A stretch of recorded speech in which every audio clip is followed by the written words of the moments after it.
Hi hello welcome to my channel. ಇನ್ನೂ ಯಾರೆಲ್ಲ ಈ ಚಾನಲ್ಗೆ ಸಬ್ಸ್ಕ್ರೈಬ್ ಆಗಿಲ್ಲ ದಯವಿಟ್ಟು ಈ ಕೂಡಲೇ ಸಬ್ಸ್ಕ್ರೈಬ್ ಆಗಿ. ಈ ಒಂದು ಕತೆ ತುಂಬ ಇಂಟ್ರೆಸ್ಟಿಂಗ್ ಆಗಿದೆ, ಸ್ವಲ್ಪನೂ ಸ್ಕಿಪ್ ಮಾಡದೆ ನೋಡಿ. ನೀನಿಲ್ಲದೆ ನಾನಿಲ್ಲ, ಕಾಲ್ಗೆಜ್ಜೆ ನಾದದೆ ನನ್ನ ಮನಸ್ಸು ಕದ್ದೆ, ನಿನ್ನ ನಡಿಗೆ ನೋಡಿ ನಾ ಮನಸೋತೆ, ನಿನ್ನ ಮುಖ ನೋಡಲು ಕಾತರಿಸಿದೆ ಮಂದಹಾಸದ ನಗೆ. ಅಣ್ಣ ಅಣ್ಣ ಎದ್ದೇಳು, ತಮ್ಮನ ಕರೆಗೆ ಎಚ್ಚೆತ್ತ ನಮ್ಮ ಕಥಾನಾಯಕ ರಿಷಿ. ಏನು ನಿಂದು ಎಂದ ರಿಷಿ. ಏನೋ ಯಾರೋ ಅದು ಅತ್ತಿಗೆ, ಕನಸಲ್ಲಿ ಕವನ ಹೇಳೋ ರೇಂಜಿಗೆ ತಲೆ ಕೆಡಿಸಿರೋದು ಎಂದ ರಿತ್ವಿಕ್. ರಿಷಿ ಮನಸ್ಸಲ್ಲಿ ಕೇಳಿಸ್ಕೊಂಡಿದ್ದಾನೆ, ಏನೇಳಿ ತಪ್ಪಿಸಿಕೊಳ್ಳೋದು ಎಂದುಕೊಳ್ಳುತ್ತಿದ್ದಾಗ ಹೇಳೋಣ ಯಾರದು ಎಂದ ರಿತ್ವಿಕ್. ಈಗ ಸುಮ್ಮನೆ ಹೋಗಲಿಲ್ಲ ಅಂದರೆ ನನ್ನ ಕೈಯಲ್ಲಿ ಒದೆ ತಿಂತೀಯ ಅಷ್ಟೇ, ಆಮೇಲೆ ಅಮ್ಮಂಗೆ ಹೇಳ್ತೀನಿ ಇರು ಎಂದ ರಿತ್ವಿಕ್. ಹೇ ಅಮ್ಮಂಗೆ ಹೇಳ್ಬೇಡ ನೋಡು, ಆಮೇಲೆ ಮತ್ತೆ ಹೇಳು. ಒಂದು ಹುಡುಗಿ ಕನಸಲ್ಲಿ ಬಂದಿದ್ಲು, ಅವಳು ಯಾರಂತ ನನಗೆ ಗೊತ್ತಿಲ್ಲ, ಅವಳ ಮುಖ ಇನ್ನೇನು ನೋಡಬೇಕು ಅನ್ನುವಷ್ಟರಲ್ಲಿ ಗೂಬೆ. ಶಿವಪೂಜೆಯಲ್ಲಿ ಕರಡಿ ಬಿಟ್ಟಂಗೆ ಎಬ್ಸಿದ್ದು ನೀನೇ. ಅಯ್ಯೋ ಹೀಗೆಲ್ಲ ಆಯ್ತಾ, ಹೋಗ್ಲಿ ಬಿಡು, ಇನ್ನೊಂದ್ಸಲ ಕನಸಿನಲ್ಲಿ ಕಾಣಿಸಿಕೊಳ್ತಾರೆ. ಈಗ ಕಾಲೇಜ್ಗೆ ಟೈಮ್ ಆಯಿತು, ರೆಡಿ ಆಗೋ. ರಿಷಿಕ್ ನಮ್ಮ ಕಥಾನಾಯಕ, ಅವನ ತಂದೆ ಬೈರೇಗೌಡ ಒಬ್ಬ ರೈತ, ತಾಯಿ ಶಾಂತಾದೇವಿ ಮತ್ತು ತಮ್ಮ ರಿತ್ವಿಕ್.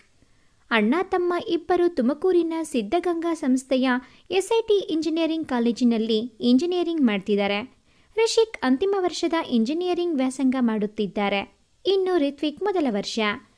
ಇನ್ನು ತಂದೆ ತಾಯಿಯರು ಹಳ್ಳಿಯಲ್ಲಿ ಇದ್ದುಕೊಂಡು ತಮ್ಮ ಮಕ್ಕಳನ್ನು ಓದಿಸುತ್ತಿದ್ದಾರೆ. ಮಧ್ಯಮ ವರ್ಗದ ಜನರಾದ ಇವರು ನೆಮ್ಮದಿಯಿಂದ ವ್ಯವಸಾಯವನ್ನು ಅವಲಂಬಿಸಿದ್ದಾರೆ. ಇನ್ನು ರಿಷಿಕ್ ಬಗ್ಗೆ ಹೇಳೋದಾದರೆ 6 ಅಡಿ height, colour white, 6 pack body, ಹಿರಿಯರಿಗೆ ಗೌರವ ಕೊಡುವಂತಹ ಒಳ್ಳೆಯ ಮನಸ್ಸು, ಕಿರಿಯರೊಂದಿಗೆ ಬೆರೆಯುವಂಥ ಮುಗ್ಧತೆ, ಸಿಟ್ಟು ಬಂದರೆ ಜಮದಗ್ನಿಯನ್ನೇ ಹೋಲುವ ವ್ಯಕ್ತಿತ್ವ, ದಿನ ತನ್ನ ಕನಸಿನಲ್ಲಿ ಬರುವ ಮುಖವನ್ನೇ ನೋಡದ ಸುಂದರ ಯುವತಿಯನ್ನು ಪ್ರೀತಿಸುತ್ತಿರುವ ಪವಿತ್ರ ಪ್ರೇಮಿ, ಮನೆಯಲ್ಲೆಲ್ಲ ಮದುವೆ ಸಂಭ್ರಮ, ಮದುವೆಗೆ ತಯಾರಾಗುತ್ತಿರುವ ಏನೋ ಯೋಚನೆಯಲ್ಲಿ ಮುಳುಗಿರುವ ವರ. ಪುರೋಹಿತರು ಮದುವೆಗೆ ಎಲ್ಲ ಸಿದ್ಧತೆಯನ್ನು ಮಾಡಿಕೊಳ್ಳುತ್ತಿದ್ದಾರೆ. ಎಲ್ಲ ಹಿರಿಯರು ಕಿರಿಯರು ಸಂಭ್ರಮದಿಂದ ಓಡಾಡುತ್ತಿದ್ದಾರೆ. ವಧುವರರನ್ನು ಕರೆತನ್ನಿ ಎಂಬ ಪುರೋಹಿತರ ಮಾತಿಗೆ ವಧುವನ್ನು ಕರೆತಂದ ಅವಳ ತಂದೆ ತಾಯಿ ಅವಳನ್ನು ಹಸಿಮಣೆ ಮೇಲೆ ಕೂರಿಸುತ್ತಾರೆ. ಇತ್ತ ವರ ನಾಪತ್ತೆ ಆಗಿರುತ್ತಾನೆ. ಇದನ್ನು ಕೇಳಿದ ತಕ್ಷಣ ಮದುವೆಗೆ ಬಂದವರೆಲ್ಲರಿಂದ ವಧುವಿನ ಬಗ್ಗೆ ನಿಂದನೆಗಳ ಮಾತನ್ನು ಕೇಳಿ ವಧುವಿನ ತಂದೆ ಹೃದಯಾಘಾತದಿಂದ ಅಲ್ಲೇ ಕುಸಿದು ಬೀಳುತ್ತಾರೆ. ಇದನ್ನೆಲ್ಲ ಕನಸಿನಲ್ಲಿ ಕಂಡ ನಮ್ಮ ಕಥಾನಾಯಕಿ ಸೌಜನ್ಯ ಚೀರುತ್ತಾ ಹೇಳುತ್ತಾಳೆ.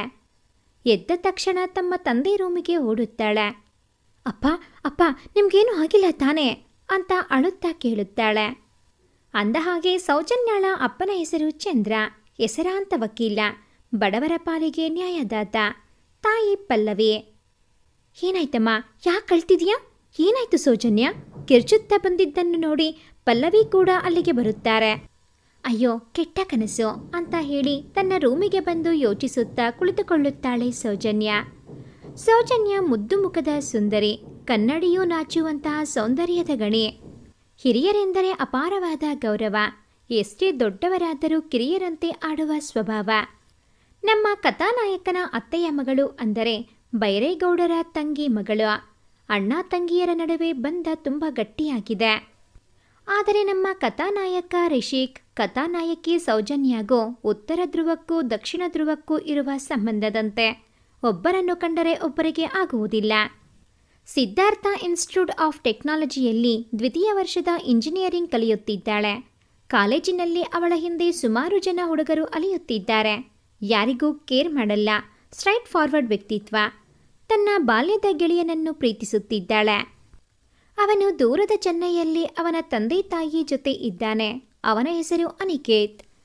ಕನಸಿನ ಚೆಲುವೆಯನ್ನು ಪ್ರೀತಿಸುತ್ತಿರುವ ಕಥಾನಾಯಕ ಒಂದು ಕಡೆ, ಇನ್ನೊಂದು ಕಡೆ ತನ್ನ ಬಾಲ್ಯದ ಸ್ನೇಹಿತರೊಂದಿಗೆ ಜೀವನ ಕಳೆಯುವ ಆಸೆಯನ್ನು ಹೊತ್ತ ಕಥಾನಾಯಕಿ. ಇವರು ಹೇಗೆ ಒಂದಾಗುತ್ತಾರೆ? ಸೌಜನ್ಯ ತನ್ನ ಪ್ರಾಣ ಸ್ನೇಹಿತೆ ಮೌನಿಕಾ ಮತ್ತು ಮೌನಿಕಾ ತಂಗಿ ಅಶ್ವಿನಿ ಜೊತೆ ಜಯಾಮಾಲ್ಗೆ ಶಾಪಿಂಗ್ಗೆ ಹೋಗುತ್ತಾಳೆ. ಅದು ಇದು ಶಾಪಿಂಗ್ ಮಾಡಿ ಕೊನೆಗೆ ಊಟ ಮಾಡೋಣ ಅಂತ ಫುಡ್ ಕೋರ್ಟ್ಗೆ ಹೋಗ್ತಾರೆ. ಅಲ್ಲಿ ನೋಡದೆ ಮುಂದೆ ಬಂದ ವ್ಯಕ್ತಿಯೊಬ್ಬನಿಗೆ ಡಿಕ್ಕಿ ಹೊಡಿತಾಳೆ. ಆ ವ್ಯಕ್ತಿ ಒಬ್ಬ ರೌಡಿ ಆಗಿರ್ತಾನೆ. ಹಿಂದೊಮ್ಮೆ ಅವನಿಗೆ ಈ ಸೌಜನ್ಯ ಹೊಡೆದಿರ್ತಾಳೆ. ಈಗ ಅವನು ಇವಳಿಗೆ ಅಸಹ್ಯ ಮಾತುಗಳಿಂದ ನಿಂದಿಸುತ್ತಾ ಇರ್ತಾನೆ. ಈ ಮಾತನ್ನು ಕೇಳಿ ಸೌಜನ್ಯಾಗೆ ಸಿಟ್ಟು ಜಾಸ್ತಿಯಾಗಿ ಅವನಿಗೆ ಹೊಡೆದು ಮಾಲಿಂದ ಸ್ನೇಹಿತರ ಜೊತೆ ಹೊರಬರ್ತಾಳೆ. ಹೊರಬಂದು ಅವರಿಬ್ಬರನ್ನು ಆಟೋದಲ್ಲಿ ಮನೆಗೆ ಕಳಿಸುತ್ತಾಳೆ. ಅವರು ಹೋದ ನಂತರ ತನ್ನ ಸ್ಕೂಟಿ ಹತ್ರ ಬರ್ತಾಳೆ. ಅಲ್ಲಿಗೆ ಬಂದ ಕೆಲ ರೌಡಿಗಳು ಅವಳ ಕೈ ಹಿಡಿದು ತಮ್ಮ ಕಾರೊಳಗೆ ಕೂರಿಸಿಕೊಂಡು ಸಿಟಿಯಿಂದ ಹೊರ ಹೋಗಲು ತುಂಬ ವೇಗವಾಗಿ ಚಲಿಸುತ್ತದೆ. ಇದನ್ನು ನೋಡಿದ 2 ಕಂಗಳು ಆ ಕಾರನ್ನು ತನ್ನ ಬೈಕ್ನಲ್ಲಿ ಫಾಲೋ ಮಾಡ್ತವೆ. ಅಪ್ಪ ಅಪ್ಪ, ನನಗೆ ಸೌಜನ್ಯ ಬೇಕು. ನಾನೇ ಅವಳನ್ನು ಮದುವೆ ಆಗಬೇಕು. ನೀವೇನು ಮಾಡ್ತಿರೋ ನನಗೆ ಗೊತ್ತಿಲ್ಲ. ನಿಮ್ಮ ತಂಗಿ ಜೊತೆ ಮಾತಾಡಿ ಒಪ್ಪಿಸಿ ಅಂತ ಅವರಪ್ಪನ್ನ ಪೀಡಿಸ್ತಿರೋ ಸಂಜಯ್. ಹಿರು ಮಗನೆ, ಅವಳು ಓದ್ ಮುಗೀಲಿ, ಅಲ್ಲಿವರೆಗೂ ಕಾಯಿ. ಅವಳನ್ನು ಇಂಪ್ರೆಸ್ ಮಾಡು. ಅವಳು ನಿನ್ನ ಒಪ್ಕೊಳ್ಳೋ ಥರ ಮಾಡು. ಅವಳು ಒಪ್ಕೊಂಡ್ರೆ ನಿಮ್ಮ ಅತ್ತೆ ಮಾವನ್ನ ಒಪ್ಸೋದು ಎಷ್ಟೊತ್ತಿನ ಕೆಲಸ ಅಂತ ಸಂಜಯ್ಗೆ ಅವರಪ್ಪ ರಾಮೇಗೌಡ ಹೇಳ್ತಿರುತ್ತಾನೆ. ರಾಮೇಗೌಡ ಬೇರೇಗೌಡರ ತಮ್ಮ, ಪಲ್ಲವಿಯವರ ಅಣ್ಣ. ರಾಮೇಗೌಡ ಅವರ ಹೆಂಡತಿ ಶೈಲಜಾ ಸಂಜಯ್ನ ದುಷ್ಟತನದಿಂದ ತಮ್ಮ ಪ್ರಾಣ ಕಳೆದುಕೊಂಡವರು. ರಾಮೇಗೌಡ ಅವರು ಒಬ್ಬ ಕುತಂತ್ರಿ, ತಮ್ಮ ಸ್ವಾರ್ಥಕ್ಕಾಗಿ ಯಾರನ್ನಾದರೂ ಕೊಲ್ಲುವಂಥ ಮನುಷ್ಯ. ಅವನ ಮಗ ಸಂಜಯ್ ಕೂಡ ಅಪ್ಪನಂತೆಯೇ ಕ್ರೂರಿ. ಎಷ್ಟೋ ಹುಡುಗಿಯರಿಗೆ ಮೋಸ ಮಾಡಿದ್ದಾನೆ. ಇನ್ನು ಜಲಜಾ ಫಸ್ಟ್ ಗ್ರೇಡ್ ಕಾಲೇಜಿನಲ್ಲಿ BSc ಫೈನಲ್ ಇಯರ್ನಲ್ಲಿ ಇದ್ದಾನೆ. ಇವನಿಗೆ ಸೌಜನ್ಯಾಳನ್ನು ಮದುವೆ ಆಗಬೇಕೆಂಬ ಆಸೆ. ಇವನ ಅಪ್ಪನಿಗೆ ಸೌಜನ್ಯಾಳ ಆಸ್ತಿ ಮೇಲೆ ಕಣ್ಣು. ಸೌಜನ್ಯಾಳ ಬಾಲ್ಯದ ಸ್ನೇಹಿತ ಅನಿಕೇತ್ ಹಣದ ವ್ಯಾಮೋಹದಲ್ಲಿ ಮುಳುಗಿರುವ, ಹುಡುಗಿಯರನ್ನ ಭೋಗದ ವಸ್ತುವಾಗಿ ನೋಡುವ ಆಸೆ ಬುರುಕ. ಇವನ ಕೆಟ್ಟತನದ ಬಗ್ಗೆ ಗೊತ್ತಿಲ್ಲದ ಸೌಜನ್ಯ ಇವನನ್ನು ಪ್ರೀತಿಸುತ್ತಿದ್ದಾಳೆ. ಇನ್ನು ಇವನ ತಂದೆ Devaraj group of company owner, ತಾಯಿ ಚೈತ್ರ. ಮಗನ ಕೆಟ್ಟತನ ಇವರಿಗೂ ಗೊತ್ತಿಲ್ಲ. ಹಾಗೆ ಮೇಂಟೈನ್ ಮಾಡಿದ್ದಾನೆ ಈ ಅನಿಕೇತ್. ಸದ್ಯಕ್ಕೆ ತಂದೆಯ ಆಫೀಸ್ನಲ್ಲಿ MD ಆಗಿದ್ದಾನೆ. ರಿಷಿಕ್, ಬಾ ಮಗ, ಸುತ್ತಾಡ್ಕೊಂಡು ಬರೋಣ ಅಂತ ಗಗನ್ ಕರೀತಾನೆ. ಅಯ್ಯೋ ಹೋಗಲು, ನಾನು ಎಲ್ಗೂ ಬರಲ್ಲ. ನೀನು ಬೇಕಿದ್ರೆ ಹೋಗು, ನನಗೆ ಕೆಲಸ ಇದೆ. ನಾಳೆ ಸೆಮಿನಾರ್ ರಿಪೋರ್ಟ್ ರೆಡಿ ಮಾಡಬೇಕು. ನೀನು ಬೇಕಿದ್ರೆ ಹೋಗು. ಲೋ ಬಾರೋ ಮಗ, ಪ್ಲೀಸ್ ಬಾ ಹೋಗೋಣ ಅಂತ ಕರ್ಕೊಂಡು ಹೋಗ್ತಾನೆ. ಸರಿ, ಎಲ್ಲಿಗೆ ಹೋಗಬೇಕು ಅಂತ ಹೇಳೋ, ಅಲ್ಲಿಗೆ ಹೋಗಿ ಬೇಗ ಬರೋಣ. ಸರಿ ಆಯಿತು, ಹೇಳ್ತೀನಿ ಬಾ ಅಂತ ಬೈಕ್ ಹತ್ತಿ ಹೊರಡುತ್ತಾರೆ. ಯಾರೋ ನೀವೆಲ್ಲ, ಬಿಡ್ರೋ, ನಾನು ಎಲ್ಲಿಗೆ ಕರ್ಕೊಂಡು ಹೋಗ್ತಿದ್ದೀರಾ? ಬಿಡ್ರೋ ಅಂತ ಸೌಜನ್ಯ ಕಿರುಚುತ್ತಾ ಇರ್ತಾಳೆ. ಆಗ ಒಬ್ಬ ಅವಳ ಬಾಯಿ ಮುಚ್ಚುತ್ತಾ ನಡ್ಸೋಬೇಕಾ ಅಂತಾನೆ. ಹಾಗೆ ಕಾರೊಂದು ಫ್ಯಾಕ್ಟರಿಯ ಗೋಡನ್ ಕಡೆ ಹೋಗುತ್ತೆ. ಅಲ್ಲಿಗೆ ಹೋಗಿ ಅವಳನ್ನು ಆ ಗೋಡನ್ ಒಳಕ್ಕೆ ಎಳೆದುಕೊಂಡು ಹೋಗ್ತಾರೆ. ಹೇ ಹೆಣ್ಣೆ, ನನ್ನ ಕೆನ್ನೆಗೆ ಹೊಡೆದೆ ಅಲ್ವಾ? ಈಗ ನೋಡು, ಇಲ್ಲಿ ಯಾರೂ ಬರಲ್ಲ, ಇಲ್ಲಿ ಯಾರು ನಿನ್ನ ಕಾಪಾಡಲ್ಲ ಅಂತ ಹೇಳಿ ಗಹಗಾಯಿಸಿ ನಗುತ್ತಾ ಇರ್ತಾನೆ. ಸೌಜನ್ಯ ಎದರಿ ಓಡಿ ಹೋಗಲು ಪ್ರಯತ್ನಿಸುತ್ತಾಳೆ. ಆ ರೌಡಿ ಅವಳನ್ನು ಹಿಡಿದು ಅವಳ ಸೆರಗಿಗೆ ಕೈ ಹಾಕುವಷ್ಟರಲ್ಲಿ ಅವನ ಕೈಯನ್ನು ಒಂದು ಬಲಿಷ್ಠ ಕೈ ಹಿಡಿಯುತ್ತದೆ. ಆ ರೌಡಿ ಸೌಜನ್ಯಾಳ ಬಟ್ಟೆ ಮೇಲೆ ಕೈ ಹಾಕುವ ಮೊದಲೇ ಒಂದು ಕೈ ಅವನ ಕೈಯನ್ನು ಹಿಡಿದಿತ್ತು. ಆ ರೌಡಿ, ಯಾರೋ ನೀನು ಅಂತಾನೆ. ಅದಕ್ಕೆ ಅವನ ಕೈ ಹಿಡಿದವನು, ನಿನ್ನ ಪಾಲಿನ ಯಮ ಅಂತ ಕಿರುಚಿ ಹೇಳುತ್ತಾನೆ. ಅವನ ಮಾತು ಇಡೀ ಗೋಡನ್ ತುಂಬ ಪಸರಿಸಿ ಆ ರೌಡಿಯ ಸಂಗಡಿಗರು ಅಲ್ಲಿಗೆ ಬರುತ್ತಾರೆ. ಆ ರೌಡಿಯ ಕೈ ಹಿಡಿದವನು ಬೇರ್ಯಾರೂ ಅಲ್ಲ, ನಮ್ಮ ಆಜಾನುಬಾಹು ರಿಷಿಕ್. ಸ್ನೇಹಿತನೊಂದಿಗೆ ಆ ಮಾಲ್ ಹತ್ರ ಬಂದವನು ಸೌಜನ್ಯನ ಹಿಡಿದುಕೊಂಡು ಬಂದದ್ದನ್ನು ನೋಡಿ ಹಿಂಬಾಲಿಸಿಕೊಂಡು ಬಂದಿರುತ್ತಾನೆ. ನಿನ್ನ ಜೀವದ ಮೇಲೆ ಆಸೆ ಇದ್ರೆ ಇಲ್ಲಿಂದ ಹೋಗೋ, ಇಲ್ಲ ಅಂದರೆ ನಮ್ಮ ಹುಡುಗರು ನಿನ್ನ ಇಲ್ಲೇ ಸಮಾಧಿ ಮಾಡ್ತಾರೆ. ನಿನ್ನ ಗೊಡ್ಡು ಬೆದರಿಕೆಗೆ ಹೆದರುವವನಲ್ಲ ಈ ರಿಷಿಕ್ ಅಂತ ಹೇಳಿ ಆ ರೌಡಿಯ ಹೊಟ್ಟೆಗೆ ಒಂದು ಪಂಚ್, ತಲೆಗೆ ಒಂದು ಡಿಚ್ಚಿ ಹೊಡೆದು ಬೀಳಿಸುತ್ತಾನೆ. ಆ ರೌಡಿಯ ಸಂಗಡಿಗರು ರಿಷಿಕ್ ಮೇಲೆ ಎರಗುತ್ತಾರೆ. ಅವರನ್ನೆಲ್ಲ ತನ್ನ ಒಂದೇ ಮುಷ್ಟಿ ಏಟಿಗೆ ಮಲಗಿಸಿ ಬಿಡುತ್ತಾನೆ ನಮ್ಮ ರಿಷಿಕ್. ಇನ್ನೊಂದ್ಸಲ ಯಾವುದೇ ಹುಡುಗಿನ ಮುಟ್ಟಿದ್ದು ಕಂಡ್ರೋ ಅವತ್ತೇ ನಿಮ್ಮ ತಿಥಿ ಅಂತ ಎಚ್ಚರಿಕೆ ಕೊಟ್ಟು ಸೌಜನ್ಯನ ಕರ್ಕೊಂಡು ಆಚೆ ಬರ್ತಾನೆ. ಹೊಡೆದಾಟದ ಮಧ್ಯೆ ರೌಡಿಗಳು ಅವಳಿಗೆ ಹೊಡೆದ ಕಾರಣ ಅವಳ ಹಣೆಯಲ್ಲಿ ರಕ್ತ ಬರುತ್ತಿರುತ್ತೆ. ಅದನ್ನು ನೋಡಿ ತನ್ನ ಕರ್ಚಿಪ್ ಕೊಡ್ತಾನೆ ರಿಷಿಕ್. ಅದನ್ನು ಕಟ್ಟಿಕೊಳ್ಳುವಾಗ ತನ್ನ ಬಟ್ಟೆ ಹರಿದಿರುವುದು ಗೊತ್ತಾಗುತ್ತದೆ. ಅದನ್ನು ಮುಚ್ಚಿಕೊಳ್ಳಲು ಒದ್ದಾಡುತ್ತಿದ್ದವಳನ್ನು ನೋಡಿ ತನ್ನ ಜಾಕೆಟ್ ಕೊಡ್ತಾನೆ. ಅದನ್ನು ಧರಿಸಿ ಹಣೆಗೆ ಕರ್ಚಿಪ್ ಕಟ್ಕೊಂಡು ಬೈಕ್ ಮೇಲೆ ಕುಳಿತುಕೊಳ್ಳುತ್ತಾಳೆ. ಬೈಕ್ ಸೀದಾ ತನ್ನ ಮನೆಗೆ ಕರೆದುಕೊಂಡು ಬರುತ್ತಾನೆ. ಬರುವ ದಾರಿಯಲ್ಲಿ ಆಗಿದ್ದ ಗಾಯಕ್ಕೆ ಟ್ರೀಟ್ಮೆಂಟ್ ಕೊಡಿಸಿ ಬಟ್ಟೆಗಳನ್ನು ಕೊಡಿಸಿ ತನ್ನ ಮನೆಗೆ ಕರೆದುಕೊಂಡು ಬರುತ್ತಾನೆ. ಶತ್ರುಗಳಾಗಿದ್ದವರ ನಡುವೆ ಸ್ನೇಹ ಬೆಳೆಯುತ್ತದೆ. ಇನ್ನು ಸೌಜನ್ಯ ಬಟ್ಟೆ ಬದಲಿಸಿ ಅಲ್ಲೇ ಮಲಗುತ್ತಾಳೆ. ಕಾಲೇಜಿನಿಂದ ಬಂದ ರಿತ್ವಿಕ್ ಅವಳನ್ನು ನೋಡಿ ಆಶ್ಚರ್ಯದಿಂದ ನೋಡುತ್ತಾ ರೂಮಿನ ಬಾಗಿಲಲ್ಲೇ ನಿಂತು ಬಿಡುತ್ತಾನೆ. ಅಡುಗೆ ಮನೆಯಿಂದ ಕಾಫಿ ಹಿಡಿದು ಬಂದ ಅಣ್ಣನನ್ನು ನೋಡಿ, ಏನಣ್ಣ ಉತ್ತರ ದಕ್ಷಿಣ ಒಂದಾಗಿದೆ ಅಂತ ಕಾಲಳಿಯುತ್ತಾ ಕೇಳುತ್ತಾನೆ. ಆಗ ನಡೆದ ವಿಚಾರವನ್ನೆಲ್ಲ ರಿಷಿಕ್ ಅವನಿಗೆ ಹೇಳ್ತಾನೆ. ನಿದ್ದೆಯಿಂದ ಇದ್ದ ಸೌಜನ್ಯ ಕಾಫಿ ಕುಡಿದು ತನ್ನನ್ನು ಮಾಲ್ ಹತ್ರ ಬಿಡು, ಅಲ್ಲೇ ಸ್ಕೂಟಿ ಇದೆ ಅಂತ ಕೇಳ್ತಾಳೆ. ಅಯ್ಯೋ ಬೇಡ, ನಾವೇ ನಿನ್ನ ಸ್ಕೂಟಿ ಸಮೇತ ಡ್ರಾಪ್ ಮಾಡ್ತೀವಿ ಅಂತ ರಿತ್ವಿಕ್ ಹೇಳ್ತಾನೆ. ರಿತ್ವಿಕ್ ಮತ್ತೆ ರಿಷಿಕ್ ಹೋಗಿ ಅವಳ ಸ್ಕೂಟಿಯನ್ನು ತರ್ತಾರೆ. ಮತ್ತೆ ರಿಷಿಕ್ ಅವಳನ್ನು ತನ್ನ ಬೈಕ್ನಲ್ಲಿ ಕೂರಿಸ್ಕೊಂಡು ಮುಂದೆ ಹೋಗ್ತಾನೆ. ರಿತ್ವಿಕ್ ಸ್ಕೂಟಿ ಡ್ರೈವ್ ಮಾಡ್ತಾ ಸೌಜನ್ಯಳ ಮನೆ ತಲುಪ್ತಾರೆ. ಮನೆಗೆ ಬಂದ ಮೂವರನ್ನು ನೋಡಿ ಒಮ್ಮೆ ಆಶ್ಚರ್ಯದಿಂದ ನೋಡ್ತಾರೆ ಪಲ್ಲವಿಯವರು. ತಮ್ಮ ಮಗಳ ತಲೆಗೆ ಹಾಕಿದ ಬ್ಯಾಂಡೇಜ್ ನೋಡಿ ಗಾಬರಿಯಿಂದ ವಿಚಾರಿಸಿದಾಗ ಚಿಕ್ಕ ಆಕ್ಸಿಡೆಂಟ್ ಅಂತ ಸುಳ್ಳು ಹೇಳ್ತಾರೆ. ಆಮೇಲೆ ಸ್ವಲ್ಪ ಹೊತ್ತು ಇದ್ದ ಅವರು ಊಟ ಮಾಡಿ ತಮ್ಮ ಮನೆಗೆ ಹೋಗ್ತಾರೆ.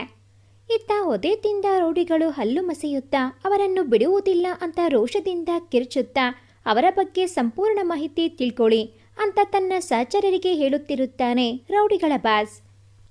ಸರಿ ಬಾಸ್ ಅಂತ ಅಲ್ಲಿಂದ ಬಂದ ರೌಡಿಗಳು ಅವರನ್ನು ಹುಡುಕುತ್ತಾರೆ. ಮತ್ತು ತಮ್ಮ ಎಲ್ಲ ಗ್ಯಾಂಗ್ಗಳಿಗೂ ಸೌಜನ್ಯಳ ಫೋಟೋ ಕಳಿಸಿ ಇವಳನ್ನು ಹುಡುಕಿ ಅಂತ ಹೇಳ್ತಾರೆ. ಅದು ಯಾರಿಗೂ ಗೊತ್ತಾಗದಂತೆ ಎಚ್ಚರ ವಹಿಸಿ ಅಂತ ವಾರ್ನಿಂಗ್ ಕೊಡ್ತಾನೆ ರೌಡಿಗಳ ಬಾಸ್. ಸೌಜನ್ಯ ರಿಷಿಕ್ಗೆ ಫೋನ್ ಮಾಡಿ ಥ್ಯಾಂಕ್ಸ್ ಹೇಳುತ್ತಾಳೆ. ಮತ್ತೆ ಸಾರಿ ಕೇಳ್ತಾಳೆ. ರಿಷಿ, ನೀನಿಲ್ಲ ಅಂದಿದ್ರೆ ಇವತ್ತು ನಾನು ಬದುಕಿರ್ತಿರ್ಲಿಲ್ಲ, ತುಂಬ ಥ್ಯಾಂಕ್ಸ್ ಅಂತ ಹೇಳ್ತಾಳೆ. ಮತ್ತೆ ಇಷ್ಟು ದಿನ ನಿನ್ನ ಜೊತೆ ಜಗಳ ಆಡಿದ್ದಕ್ಕೆ ಸಾರಿ ಅಂತಾಳೆ. ಇಷ್ಟಕ್ಕೆಲ್ಲ ಥ್ಯಾಂಕ್ಸ್ ಯಾಕೆ, ನನ್ನ ಕರ್ತವ್ಯ ಅದು, ಎಲ್ಲಿ ಸರಿಯಾಗಿ ನೋಡ್ಕೋ ಅಂತ ಹೇಳಿ ಫೋನ್ ಕಟ್ ಮಾಡಿ ಮಲ್ಕೋತಾನೆ. ಇವತ್ತಾಗಿದ್ದನ್ನು ನೆನೆಸಿಕೊಂಡು ಯೋಚನೆ ಮಾಡ್ತಾ ಮಲ್ಕೋತಾಳೆ. ಸೌಜನ್ಯ ರಿಷಿಕ್ನ ಕೊಲ್ಲಬೇಕು ಅಂತ ರೌಡಿಗಳು, ಸೌಜನ್ಯನ ಪಡಿಬೇಕಂತ ಸಂಜಯ್, ಆಸ್ತಿಗಾಗಿ ಕಾಯ್ತಿರೋ ರಾಮೇಗೌಡ. ಮುಂದೇನಾಗುತ್ತದೆ ಬನ್ನಿ ನೋಡೋಣ. ಸೌಜನ್ಯ ಹೇಳು, ಕಾಲೇಜಿಗೆ ಟೈಮ್ ಆಗಲ್ವಾ? ಇವತ್ತು ಫಂಕ್ಷನ್ ಇದೆ, ಬೇಗ ಹೋಗಬೇಕು ಅಂದಲ್ಲೇ, ಹೇಳೆ ಬೇಗ, ಎದ್ದು ರೆಡಿ ಆಗು. ಅಯ್ಯೋ ಹೋಗಮ್ಮ, ಲೇಟಾಗಿ ಹೋದರೂ ಆಗುತ್ತೆ, ನೀನು ಯಾಕೆ ಇಷ್ಟೊತ್ತಿಗೆ ಹೇಳಿಸ್ತೀಯಾ? ಇಷ್ಟೊತ್ತಿಗೆ ಅಂದರೆ ಎಷ್ಟೊತ್ತಿಗೆ ಹೇಳಿಸ್ಬೇಕು? ಟೈಮ್ ನೋಡು, ಆಗಲೇ 8:30 ಆಗಿದೆ, ಬೇಗ ಎದ್ದೇಳು.